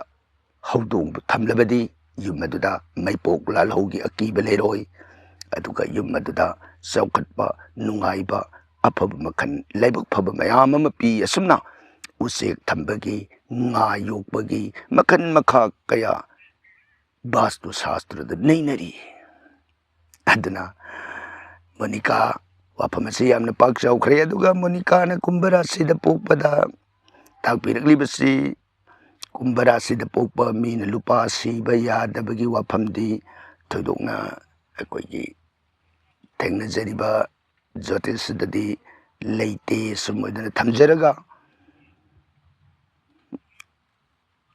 ꯔꯥꯁꯤꯗ ꯂꯒꯅꯗ ꯅꯈꯦꯇ꯭ꯔꯗ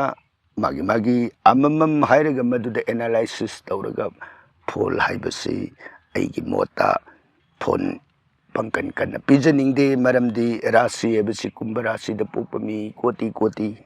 ꯃꯦꯁ ꯔꯥꯁꯤꯗ ꯄꯣꯛꯄ ꯃꯤ ꯀꯣꯇꯤ ꯀꯣꯇꯤ ꯙꯅꯨ ꯔꯥꯁꯤꯗ ꯄꯣꯛꯄ ꯑꯗꯨꯅ ꯅꯈꯦꯇ꯭ꯔꯁꯨ ꯑꯗꯨꯃꯉꯥꯏ ꯊꯕꯥꯟꯁꯨ ꯑꯗꯨꯃꯉꯥꯏ ꯑꯗꯨꯅ ꯑꯃꯈꯛꯀꯤ ꯐꯣꯜꯅ ꯍꯥꯏꯔꯨꯔꯒ ꯄꯛꯅꯕꯁꯨ ꯌꯥꯏ ꯆꯥꯅꯕ ꯆꯥꯅꯗꯕ ꯑꯗꯨꯝ ꯊꯣꯛꯀꯅꯤ ꯑꯗꯨꯅ ꯑꯩꯈꯣꯏꯅ ꯊꯝꯖꯅꯤꯡꯕꯗꯤ ꯑꯩꯒꯤ ꯔꯥꯁꯤ ꯂꯒꯅ ꯅꯈꯦꯇ꯭ꯔ ꯊꯕꯥꯟ ꯅꯨꯃꯤꯠ ꯑꯩꯅ ꯄꯣꯛꯄꯗ ꯇꯥꯈꯤꯕ ꯖꯣꯕꯀꯔꯅꯆꯤꯡꯕ ꯄꯨꯝꯅꯃꯛ ꯑꯗꯨꯒꯤ ꯀꯝꯕꯥꯏꯟꯗꯨ ꯂꯥꯛꯄ ꯀꯥꯟꯗ ꯑꯩꯁꯦ ꯀꯔꯝꯕ ꯃꯥꯌꯣꯟ ꯑꯃꯗ ꯈꯣꯡꯆꯠꯇꯨ ꯆꯨꯝꯅ ꯂꯥꯛꯏꯕꯒꯦ ꯍꯥꯏꯕꯁꯤꯗ ꯃꯥꯒꯤ ꯆꯞ ꯆꯥꯕ ꯑꯦꯀꯨꯔꯦꯠ ꯑꯣꯏꯕ ꯔꯤꯖꯜꯗ ꯑꯣꯏꯅ ꯍꯥꯏꯅꯤꯡꯉꯤ ꯃꯔꯝ ꯑꯗꯨꯅ ꯃꯣꯅꯤꯀꯥꯒꯤꯁꯨ ꯀꯔꯤꯒꯨꯝꯕꯗ ꯃꯁꯤꯒꯤ ꯑꯀꯨꯞꯄ ꯈꯪꯕꯤꯅꯤꯡꯂꯒꯗꯤ ꯍꯣꯔꯣꯁꯀꯣꯞ ꯑꯦꯅꯥꯂꯥꯏꯁꯤꯁ ꯇꯧꯕꯅ ꯍꯦꯟꯅ ꯃꯄꯨꯡ ꯐꯥꯕ ꯑꯣꯏꯒꯅꯤ ꯑꯗꯨꯅ date of birth time of birth ꯈꯪꯍꯟꯕꯤꯔꯛꯑꯣ ꯑꯗꯨꯒ ꯃꯗꯨꯒꯤ ꯄꯥꯎꯈꯨꯝ ꯊꯝꯖꯒꯦ ꯁꯨꯝ ꯑꯣꯏꯗꯅ ꯃꯣꯅꯤꯀꯥꯒꯤ ꯃꯐꯝꯗ ꯄꯥꯎꯗꯝꯖꯔꯒ ꯉꯁꯤꯒꯤꯗꯤ ꯃꯣꯅꯤꯀꯥꯒꯤ ꯄꯥꯎꯈꯨꯝ ꯑꯁꯤꯅ ꯑꯔꯣꯏꯕ ꯑꯣꯏꯔꯁꯤ ꯃꯊꯪꯒꯤ ꯋꯥꯍꯪ ꯄꯥꯎꯈꯨꯝꯒꯤ ꯊꯧꯔꯝꯗ ꯑꯩꯈꯣꯏ ꯄꯨꯟꯅ ꯑꯃꯨꯛ ꯎꯅꯈꯤꯁꯤ ꯄꯨꯝꯅꯃꯛꯄꯨ ꯑꯔꯣꯏꯕꯁꯤꯗ ꯑꯃꯨꯛꯀꯁꯨ ꯍꯟꯅ ꯈꯨꯔꯨꯝꯖꯔꯤ ꯑꯩꯒꯤ ꯃꯥꯏꯀꯩꯗꯒꯤꯁꯨ ꯃꯌꯥꯝ ꯄꯨꯝꯅꯃꯛꯄꯨ ꯑꯃꯨꯛꯀ ꯍꯟꯅ ꯈꯨꯔꯨꯝꯖꯔꯤ